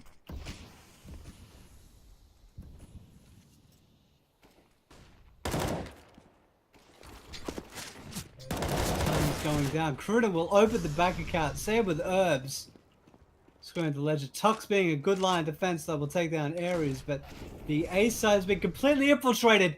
Did get a Molotov for his trouble, but Tux will take down Dan's. Sit down. Thank you very much. Now, 3 versus 2. The bomb will go down thanks to Corvidae. And Herbs is above, watching on the perch like a raven should. Malta and Sterling will be the only lines of attack for the CT side, and Herbs will make quick work of Malta. Now the AWP of Sterling is all that remains, and he loses his legs thanks to Herbs, and that will be 3k for him, 2k for Corvidae. Murder and destruction was the order of the day for Corvidae, and that will be what enables them to get the first on the board, and we will see no James Bonds. Everybody has a frag now after 6 rounds. Chiefs still lead 5-1, and they're still able to buy. Very much so.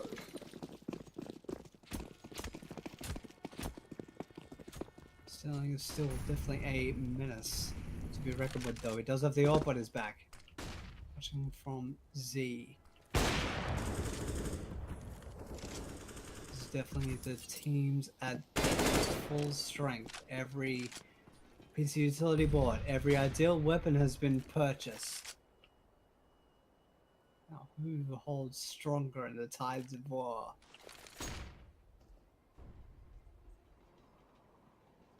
Beck's moving very aggressively towards T-Connector. To get dinged down through the door. It's definitely going to be spooked by that and being forced back.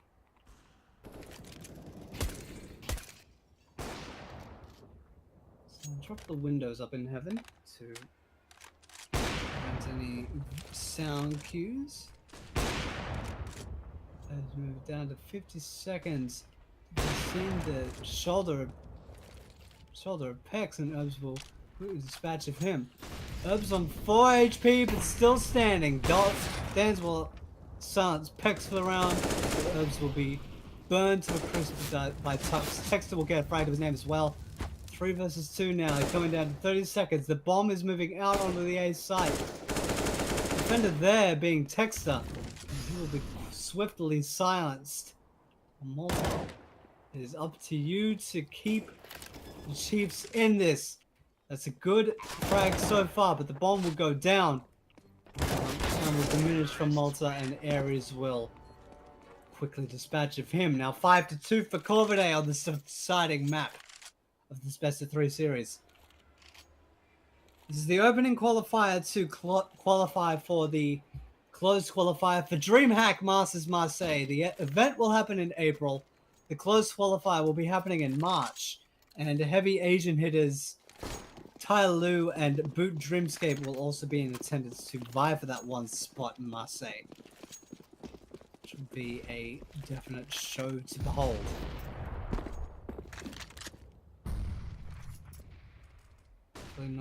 Definitely trying to stop the forward momentum of Corvidae, buying up everything that they could on the side of the Chiefs.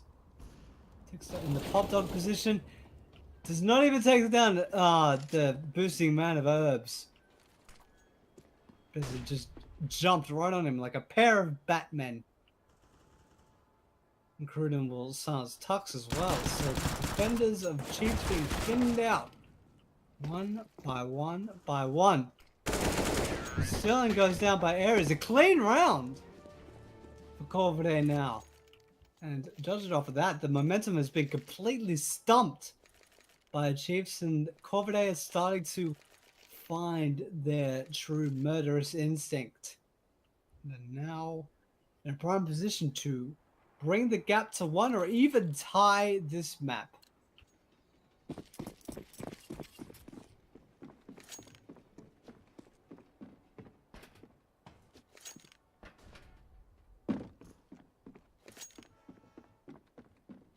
Nothing but pistols. There are a couple of power ones, one being on Malta, being Eagle, P250 on Texter, and Pex with the CZ75.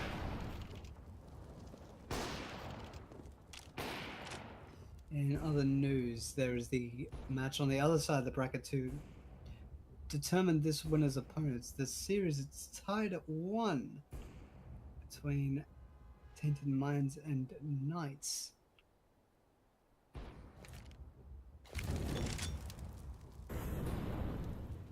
They're deciding it all on cash over there, but here we are deciding it all on train. We're into the 9th round now. Moving down to 55 seconds, and not really all that much has really occurred.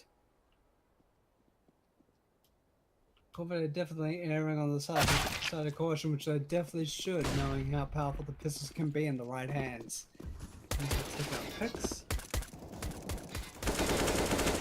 Suppressed USP of Sterling, trying at least, but not being able to succeed thanks to Ares.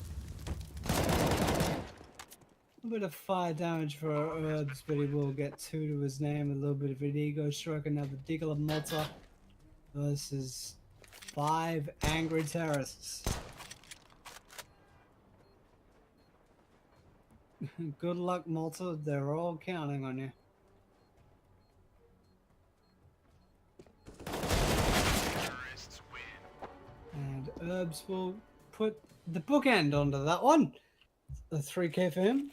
A buy-in will be coming for the Chiefs. Only 1 kit though, that being on Texter. So it will be a bit of a curiosity as to where he plays. A tactical pause has been called by the Chiefs. I guess off of a round like this with this much weight to prevent a tie would mean the world. And in other news, we have a very tight map between Knights and Tainted Minds on cash. We're almost tied at 10, which is actually quite ridiculous. I mean, some of the members of Knights have been around the traps, as it were. We'll be bringing you that grand final tomorrow afternoon or tomorrow evening,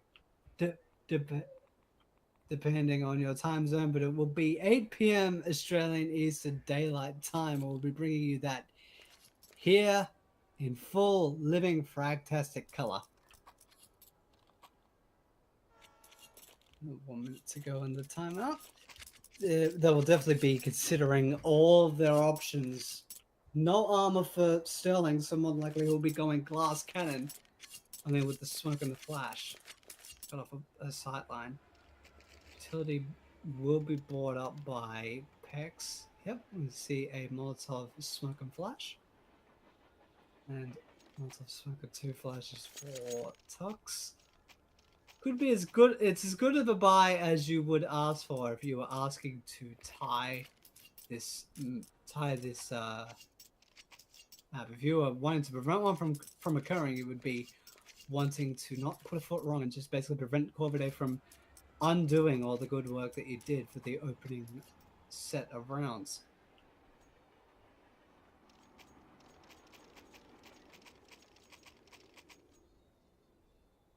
The timeout will slowly expire.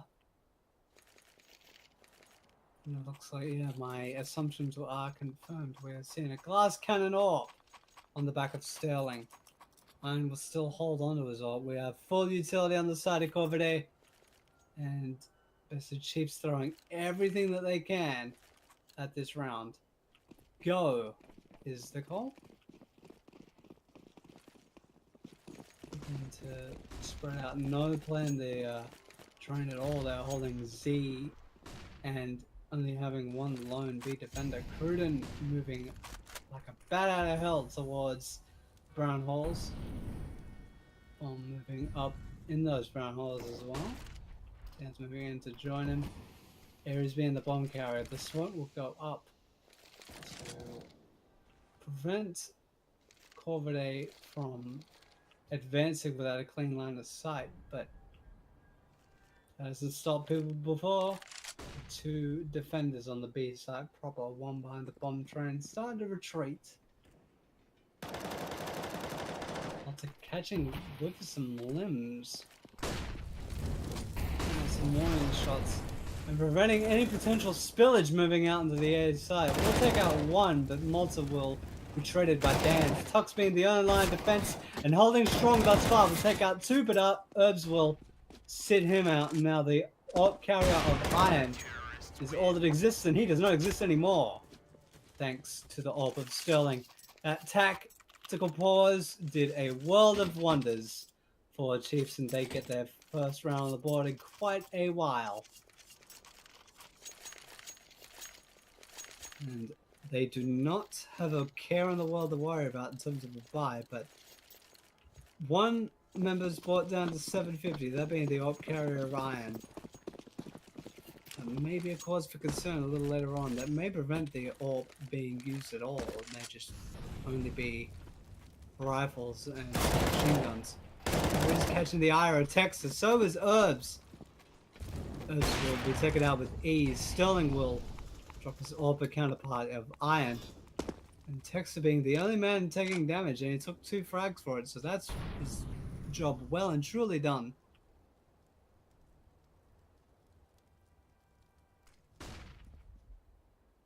Bomb still down as well. So it's everything for Corvidae to do. And not a lot that they can do, especially when Pex will sneak around the back spires of the map and take out Dan for now.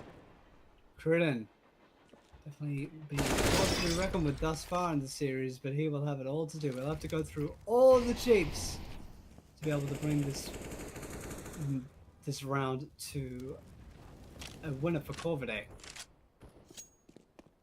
And with the bomb being down, it's not looking likely. The bomb is down now towards T-spawn. As soon as Texas catches wind of this, it's all over.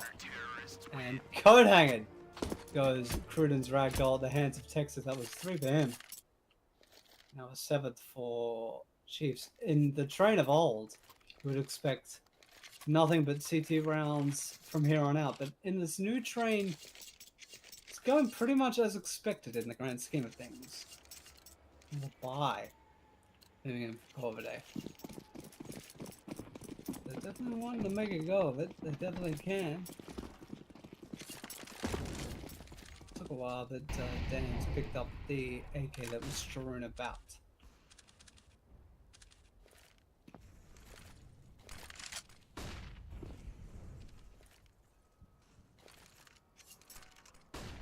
The utility being used to prevent the Browns play down through Pop Dog, but doesn't look like that is what the plan is. Three T's is standing outside the Ivy.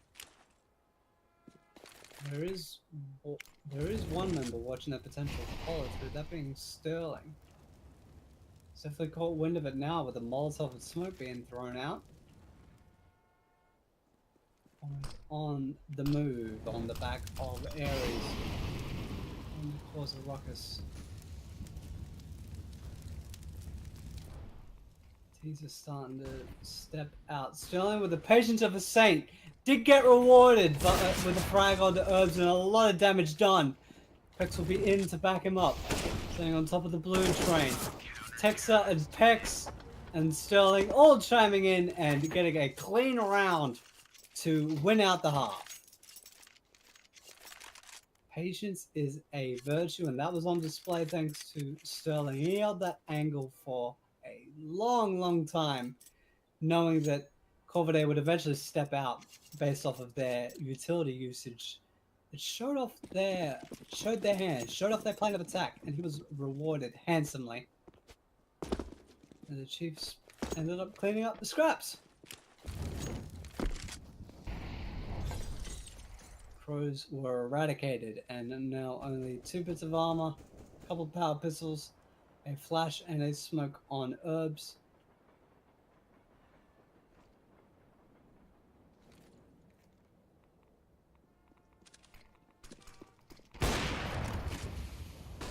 Starting as he means to go on. His potential AWP counterpart of Iron Herbs does catch poor Sterling with a nade. So it could end up being a bit of a pickle, but the bomb will go down, but Pex will flex his pecs on everyone, getting a 3k to his name. The CC side will scavenge for weaponry. The bomb will be defused. And that will be 9 for the Chiefs. Corvidae got exactly what they wanted out of that, though. They got themselves a bomb plant. And the timeout has been called by the Chiefs. A technical pause.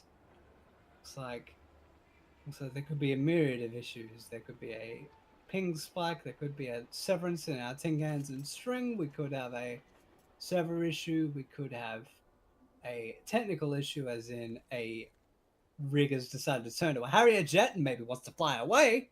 Who knows?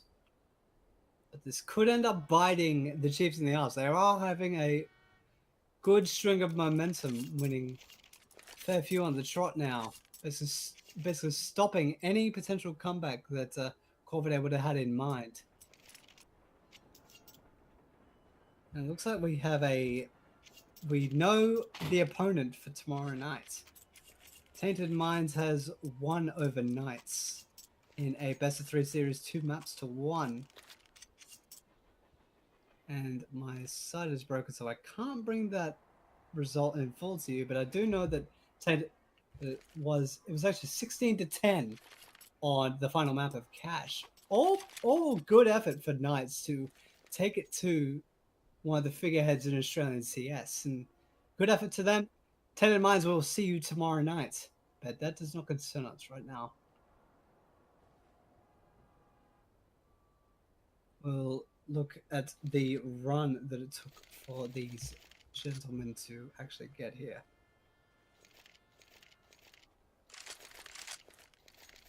We know that Corvidae had a 0 to 100 run before this this part of the bracket. They had a easy opening match against probably the best team name ever, Centrelink ESC Academy, getting a 16-0 and then being pushed to 30 rounds by their previous opponents of Taboo.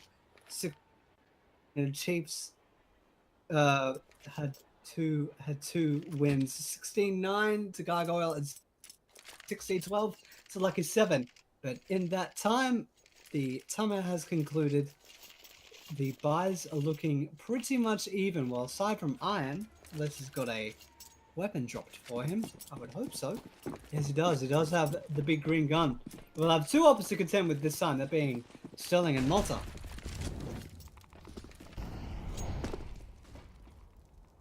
So here's to hoping that Corvidae can at least bounce back a little bit, which is entirely possible.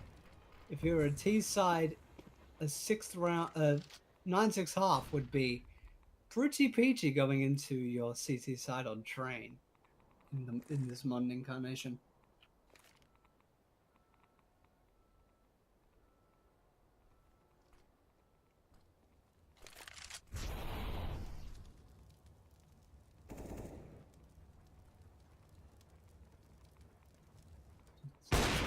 Round. Sterling seeing a body and whiffing a shot, sadly. Herbs did actually get tagged up quite a bit. And 34, so a little bit bloody and bleeding, but still walking. Texter not too wise to that flash. Just take out Cruden with good gusto and authority. Teas are starting to spill out into the site. Iron will take out Pex, but Texter for Top Dog with a pointless dispatch of him. On top of Ares will actually force it back a little bit. So they'll be playing a man down. Herbs will take up Malta, which is one of the orbs gone. Now both of the orbs gone thanks to Dan. Now Texter, You are all that is left. You have been torched alive. Now, Tuck's in a 1 versus 2, and the bomb is to his back. And now Ares will be silenced by Tux. Both of the gentlemen fighting for 3Ks, but the advantage is now in the favor of Herbs. Behind Electric goes Tux, and shocked down to the core goes Tux at the hands of Herbs. That's a 3K for him, a 5th round for Corvidae, and the last round of the first half, which will be the most true test based off of their buys alone. A little bit underhanded will be Cruden. He will only have $50 after the buy, which is enough for armor and an AK, but nothing else. So he will have to rely on his aim. 10-5 scoreline potential on the cards. And seeing Chiefs on this map earlier this evening versus Lucky 7, the Chiefs T side is definitely formidable and will prove to be quite tough for Corvidae to navigate. We've got one more round to get through yet.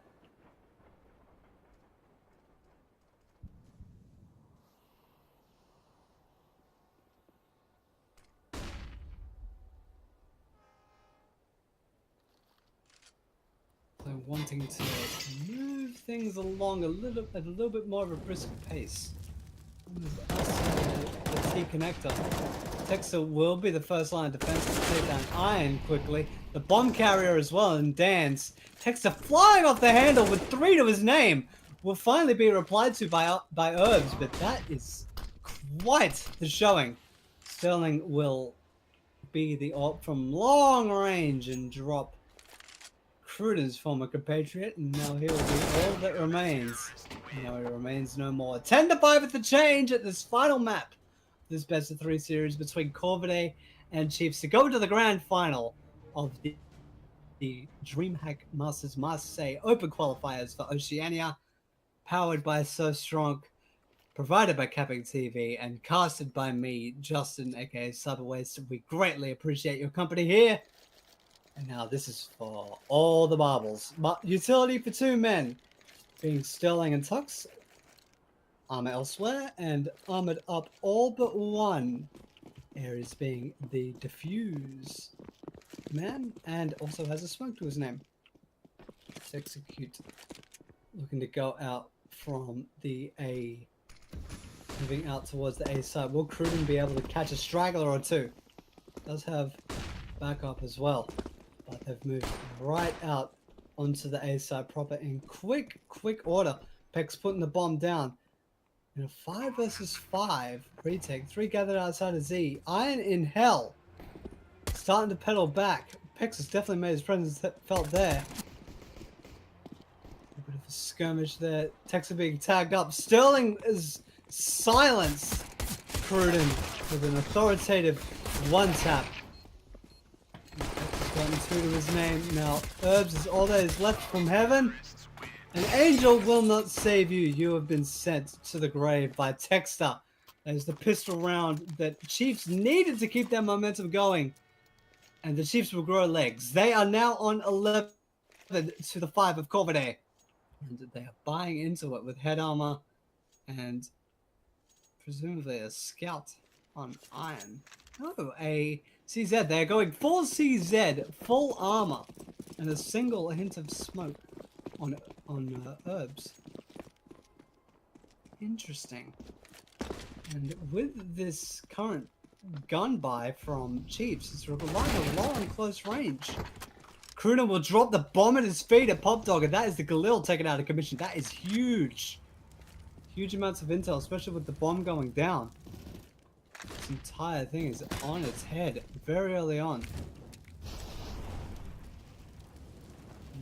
Take down very heavily.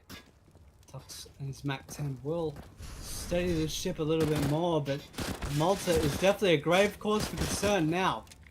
Iron will actually finish off his food. We'll get 2 to his name now. Herbs on the flank will drop both combatants. That is 2 for Iron, 2 for Herbs. And the Herbs are in full bloom now. 6 now for Corvidae. Chiefs still in the lead, but we'll be a little bit shell-shocked after that. We could be seeing an economic tug-of-war until one wins 2 in a row. Looks like that's what's going to happen. Yes, we're seeing armor and utility coming out. Tuck's in a little bit of a better stead with 2 flashes and smoke. Molotov as well for Pex. And how that will go.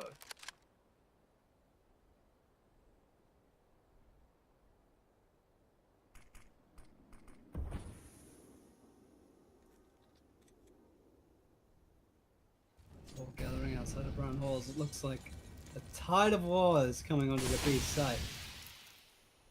Definitely well equipped to defend it though at the side of Corvidae.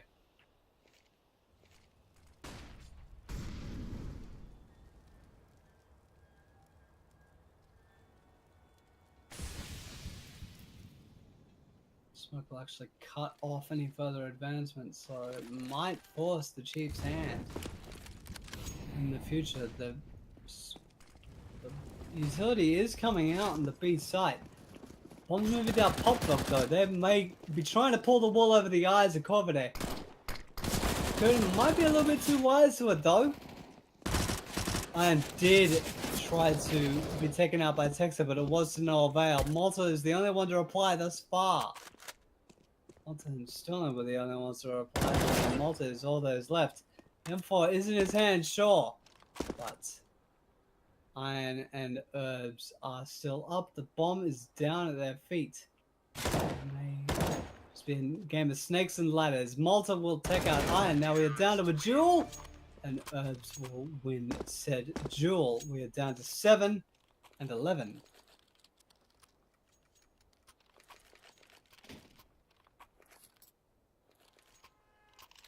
Alfe, Alonzi. That will be 11 for Chiefs, 7 for Corvidae, and it looks like Chiefs in their economy will be forced to kneel. We'll have to take a round of the chin. And they're going to take full advantage of that on the side of Corvidae. They have 3 submachine guns, 2 MP9s. And the MP9s have already been put to work. Ares and Iron will double teaming for that one. Does take a lot of damage though. Sterling will take out 1. And the numbers did get thinned, but not thinned enough to the point of entry for the Chiefs. So now the gun round is now going to commence. A little bit fractured though for Corvidae, given the damage that was caused over the last round by the Chiefs. They did come close as well. While seeing retapes of armor and such things. A bit starved of utility as Texter, but he's well and truly proven that he doesn't need utility. He just needs a good old Kalashnikov and a slug to the skull. Entire this side has been smoked out and forcing Corvidae to second guess their aggressive positioning. Speaking of aggressive positioning, really far forward on the B site. It's up in heaven as well. Definitely not letting his presence known. None of the windows have been shot out in heaven either. That could prove to be a sound cue that could be used at a later time for either of these guys. Iron getting made a fool of by Tux. Texter will also get a frag to his name and thinned the numbers quite substantially. All the defenders that were left were on the B side or making their way in. Now, definitely on the clock. Dan's with the MP9. Considering dropping down Pop Dog, but maybe thinking better of it. No, he's moving in towards the officers, moving far, far away. Also chopping a little bit around the place. We'll take out Malta. Dan's will and actually retrieve his AK, which is a huge carryover.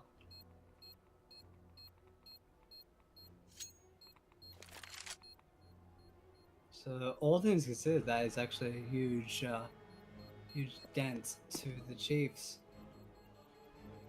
With 4 surviving, it won't be too much of an issue in the grand scheme. That the orb has actually been found and retrieved, which is a huge carry. 3 will survive for Corvidae, 4 will survive for Chiefs, excuse me, and the orb is in the hands of Sterling. If I were a member of Corvidae, I would be afraid and want to fly and change formation. 12 to Chiefs.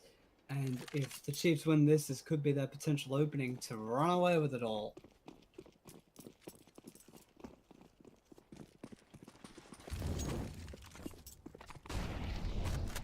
Utility going out very early, expecting a little bit of aggression from the Chiefs. And it might be the right assumption to make.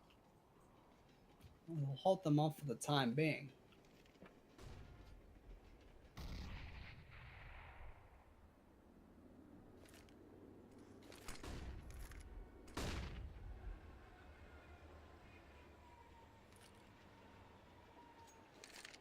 Still in the feeling out phase. This is a very pivotal round for both of these teams. Chiefs win, there will be one closer closing this out. If Corvidae wins, this will be completely shattering to the Chiefs. Into coming out for a ace side execute. So Tox will open the fragment proceedings. They are all lining up for Ares. Ares will shatter the back line. Sterling will avenge his fallen comrades. The bomb is not actually moving out, still downed towards the T connector, and that could be crucial. Cruden almost getting caught in the retreat by Malta, but ends up taking him out. But now Sterling and Tux versus Cruden and Herbs. Bomb is now on the back of Sterling and looking to be planted. It's to the back of both of the remaining CTs. Tux is back to both of the CTs, and Cruden will quickly dispatch of him. The orb is still in play though. Sterling whiffing a shot that could be crucial. Flush will go over right by the bomb train, right by the brown train, and Herbs will get rid of him. The bomb will be defused. A two-man power trip results in another round win for Corvidae. 2k for Cruden, 2k for Ares. And that shrinks the gap ever closer. We are at a 3-round differential. Corvidae are not going down without a fight. That is for certain.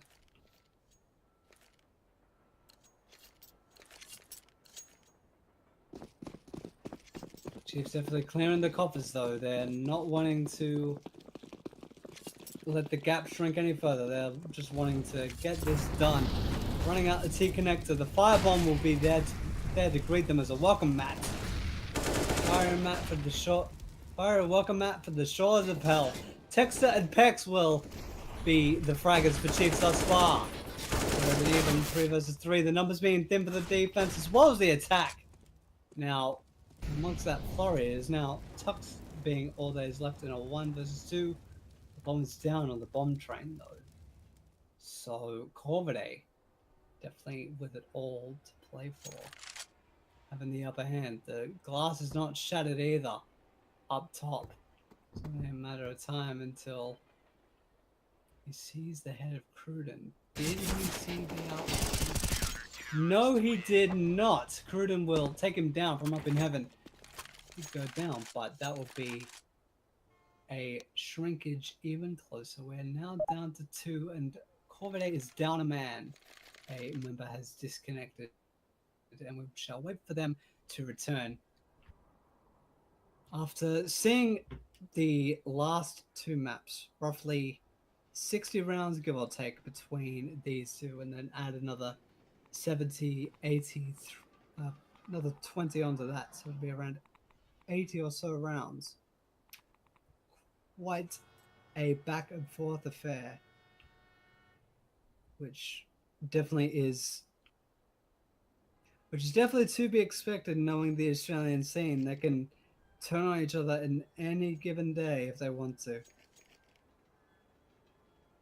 So just to remind you, Chiefs had won the opening map, which was Mirage, the pick of Corvidae, which was 16-13, and then Overpass fell to Corvidae 16-11, and we are in the final map of this best of 3, 12 rounds to 10. The Chiefs lead, but for how much longer? Looks like we are back to full strength on both sides, so we have to wait for this timeout to expire. The grand finals will be here tomorrow night at 8 p.m. Australian Eastern Daylight Time, where the winner of this match will play the winner of the other semi-final, which is Tainted Minds. They won a best-of-3 series versus the team of Knights, 2-1 earlier this evening. So congratulations to them. We will see you tomorrow and your giant green skull with an exposed brain. One of the coolest emblems in the entire Oceanic scene, or maybe even in all of esports, to be quite honest. It's definitely something different and something that sticks out. If anything, it's unforgettable. It's like, look at that, it looks so cool! The timeout will now expire. Chiefs will be left in quite the predicament. It looks like they're aiming just to buy power pistols, give Corvidae round 11, barring any shenanigans, and let them be. 7-6. The round will start in 5, 4, 3, 2, and 1. We have 2 MP9s on the side of Corvidae as well. They will be looking to bolster their economic reach, which will be a quite valuable asset, especially because the CT side is a lot more expensive to buy for. Just legging it down towards the brown halls. One of the MP9s will be there to greet the entire Chiefs roster, him being Herbs. The firebomb will halt any progress for the time being. And is very methodical. And Sterling, even taking a little bit of a licking, his feet are feeling very toasty. Corvidae just locking the entire push out. Cruden will sit Malta down. Herbs will get 2. Thank you, MP9. You have now paid for yourself. Will Ares be able to get 2 for himself? He's at least got 1 onto Pex. Both MP9s be able to get 2 frags each. No, Herbs will be a frag hog and get 3 for himself for that round, but it's definitely been quite a valuable asset. 24 and 15 for him so far. The highest fragger on the side of the Chiefs will be Tux at 20. So Herbs, keep it going. Light them all up, and you could be in for a 30 bomb, which would be something to gloat about. 12-11 now for Corvidae versus the Chiefs, and now Chiefs have to prevent a tie as opposed to running out with it. So prevents him from advancing with that Molotov as well. Spilling out a pop dog. Ares behind the bomb train, holding strong thus far. Iron does not care for your smoke, sir. We'll take out Pex. Ares will take out Malta. Tux will take out the Orpa, and Sterling will take out Dan's as well. And amongst that flurry, Ares and Herbs will put a cap on the round and make it all tied up in a nice little bow.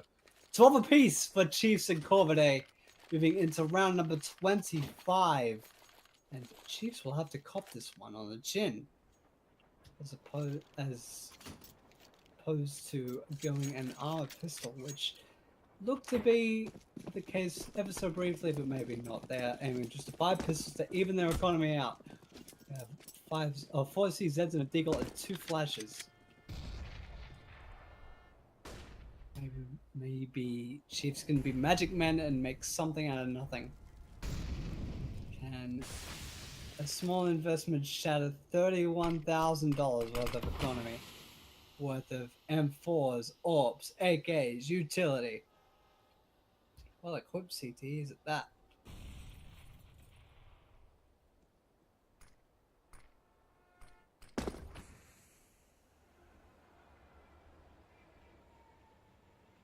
Still wanting to show their hand. Just starting to creep out into the sight. Sterling has definitely made note of that. He copped a face full of HE, is down 39. So weren't aware they definitely are now. I am all ring true so far. No casualties for Corvidae, and that is the way it will stay. 2k for Herbs, but that will be it. A clean round and a clean way to take the lead for Corvidae. 13 rounds to 12 now. A timeout has been called. And it looks like it is the Chiefs this time. And on a round such as pivotal as this, with as much on the line to prevent Corvidae from going to 14 and really wanting to make it all square, they do have the economic current state to do it. They would just want to prevent Corvidae from advancing any further in terms of economic reach, in terms of round count, in terms of even personnel surviving. Even if they do lose a round, they would want to take as many bodies with them, force as many rebuys as possible. But does it end up coming to fruition? Just as a brief reminder, you are watching this full-blown best-of-3 series for Dreamhack Masters Marseille, the Oceanic Open qualifier for the Oceanic region, and you're watching the semi-final matchup between Chiefs and Corvidae, with Corvidae leading this current map 13-12. The map score tied at 1 apiece, and the broadcast is brought to you by CappingTV, the service provided by So Strong, and the commentary is provided by me, Justin, aka Cyberwaste. I greatly appreciate your company, and it has been a roller coaster ride of emotions, regardless of which team you support. Both map picks got traded every round for this, at least this half, and most of this map as well has been back and forth with oddities galore. Just a full-on tussle between two of the rising powerhouses. Well, one of the existing powerhouses, and definitely a rising powerhouse of the oceanic scene.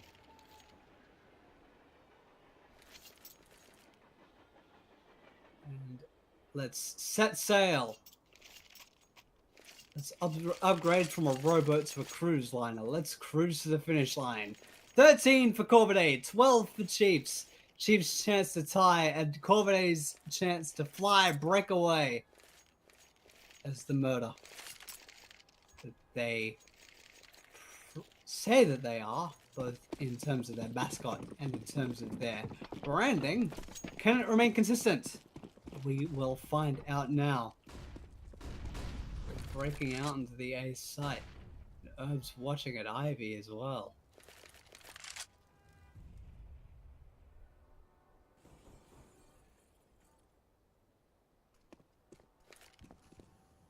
Tux and Malta expecting someone to step out from Ivy that was not to be. Herbs is a little bit more passive now.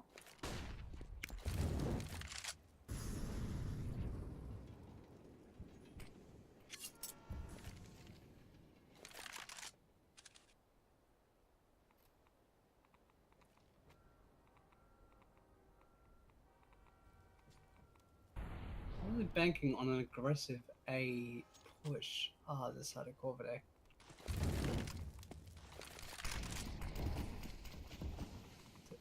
Perhaps sensing where the bomb is actually located, which is on the back of the AWP is Sterling. Really wanting him to come alive.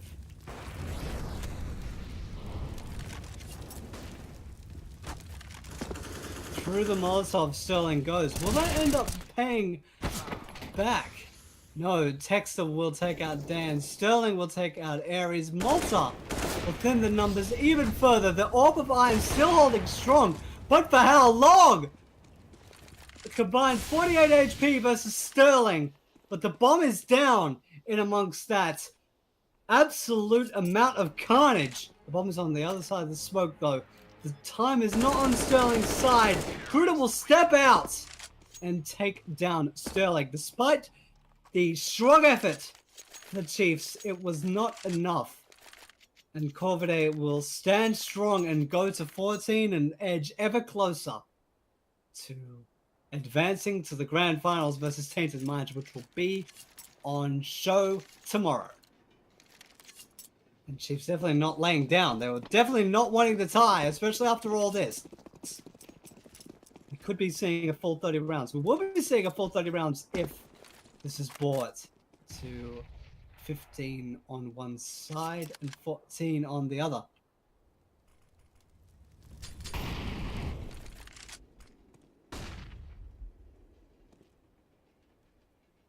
I will entirely concede, but the Corvidae's logo was cooler than the Chiefs.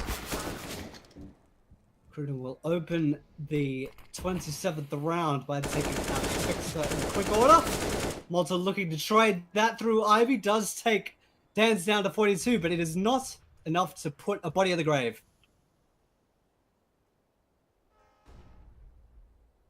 Still a man up.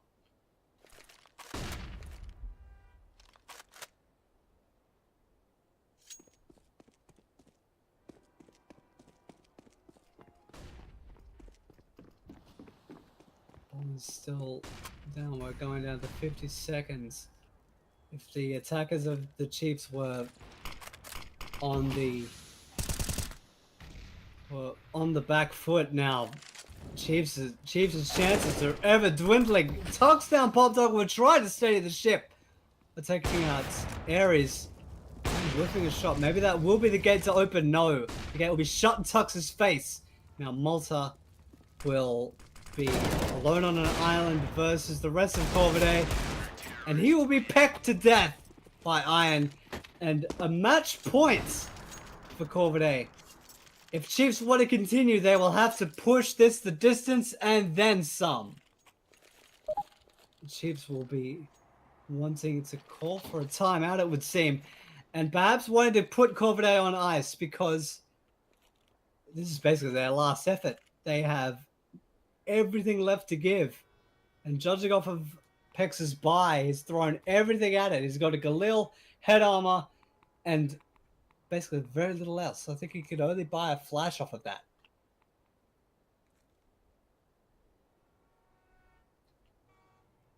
If we're in the discussion of logos, though, Chiefs is very much the most marketable. It looks very good on a shirt.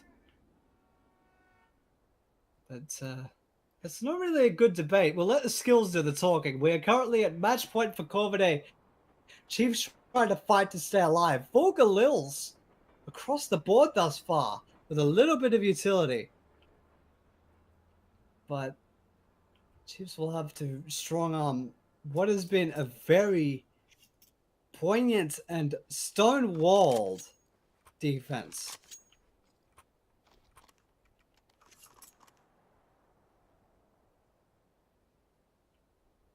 Really wanting to discuss what are we going to do? How are we going to combat this? Looks like all Galils across the board.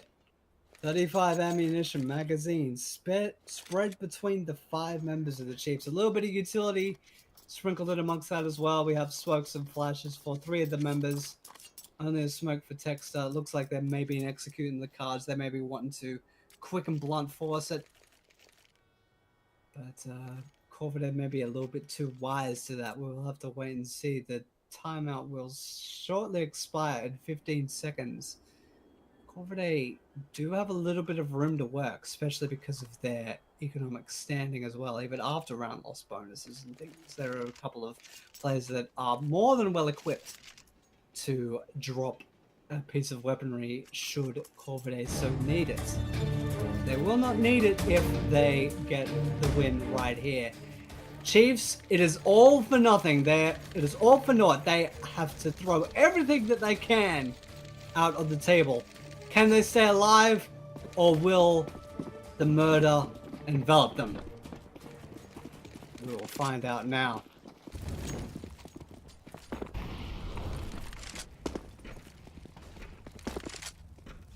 The Chiefs have a history of being on the road, but will the road end here? I certainly hope not.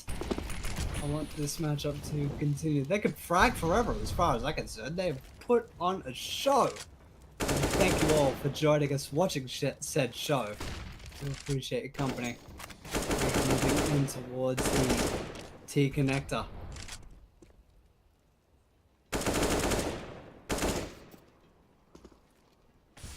Damage on both sides. Iron tagged up a little bit.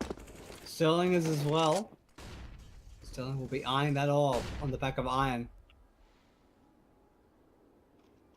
On the A side, there are 4 men. There is only 1 defender, and he's way, way back. That being Iron. He's in the brown halls. Perhaps sensing that a rush is coming, and he may be on the money with that. We'll take out Tux as well as Sterling. Chiefs, you will have to muster everything that you can to try and survive. That Iron is making it extremely difficult. The Molotov will go down as well to prevent their advance. Going down into 30 seconds. A 3 versus 5 now. The utility being used to perfection by Corvidae. It'll be up to Chiefs just to blood force their way out of the site. Dans will prevent that. Malta will be sent to the grave. A 2 versus 5. Texter is down and now out at the hands of Iron. And Dans will put a bow on it. Quoth the Raven nevermore. 12 to 16. Corvidae will win the map. The series 2 maps to 1. As 16-12 will be your final score at the conclusion of Train. And we will see Corvidae tomorrow to conclude this open qualifier versus Tainted Minds. And you will see that right here on CappingTV, as a matter of fact. You will see that grand final set between your new grand finalist Corvidae and the grand finalist that was decided earlier, Tainted Minds. So Corvidae will be your victors 13-16, 16-11, and 16-12 in a best of 3 series versus the Chiefs. I have been Justin aka Cyber Waste. You have been watching CappingTV and their coverage of the Dreamhack Masters Marseille Open Qualifiers for the Oceanic region. We thank you for your company. Good night and happy fragging, everyone.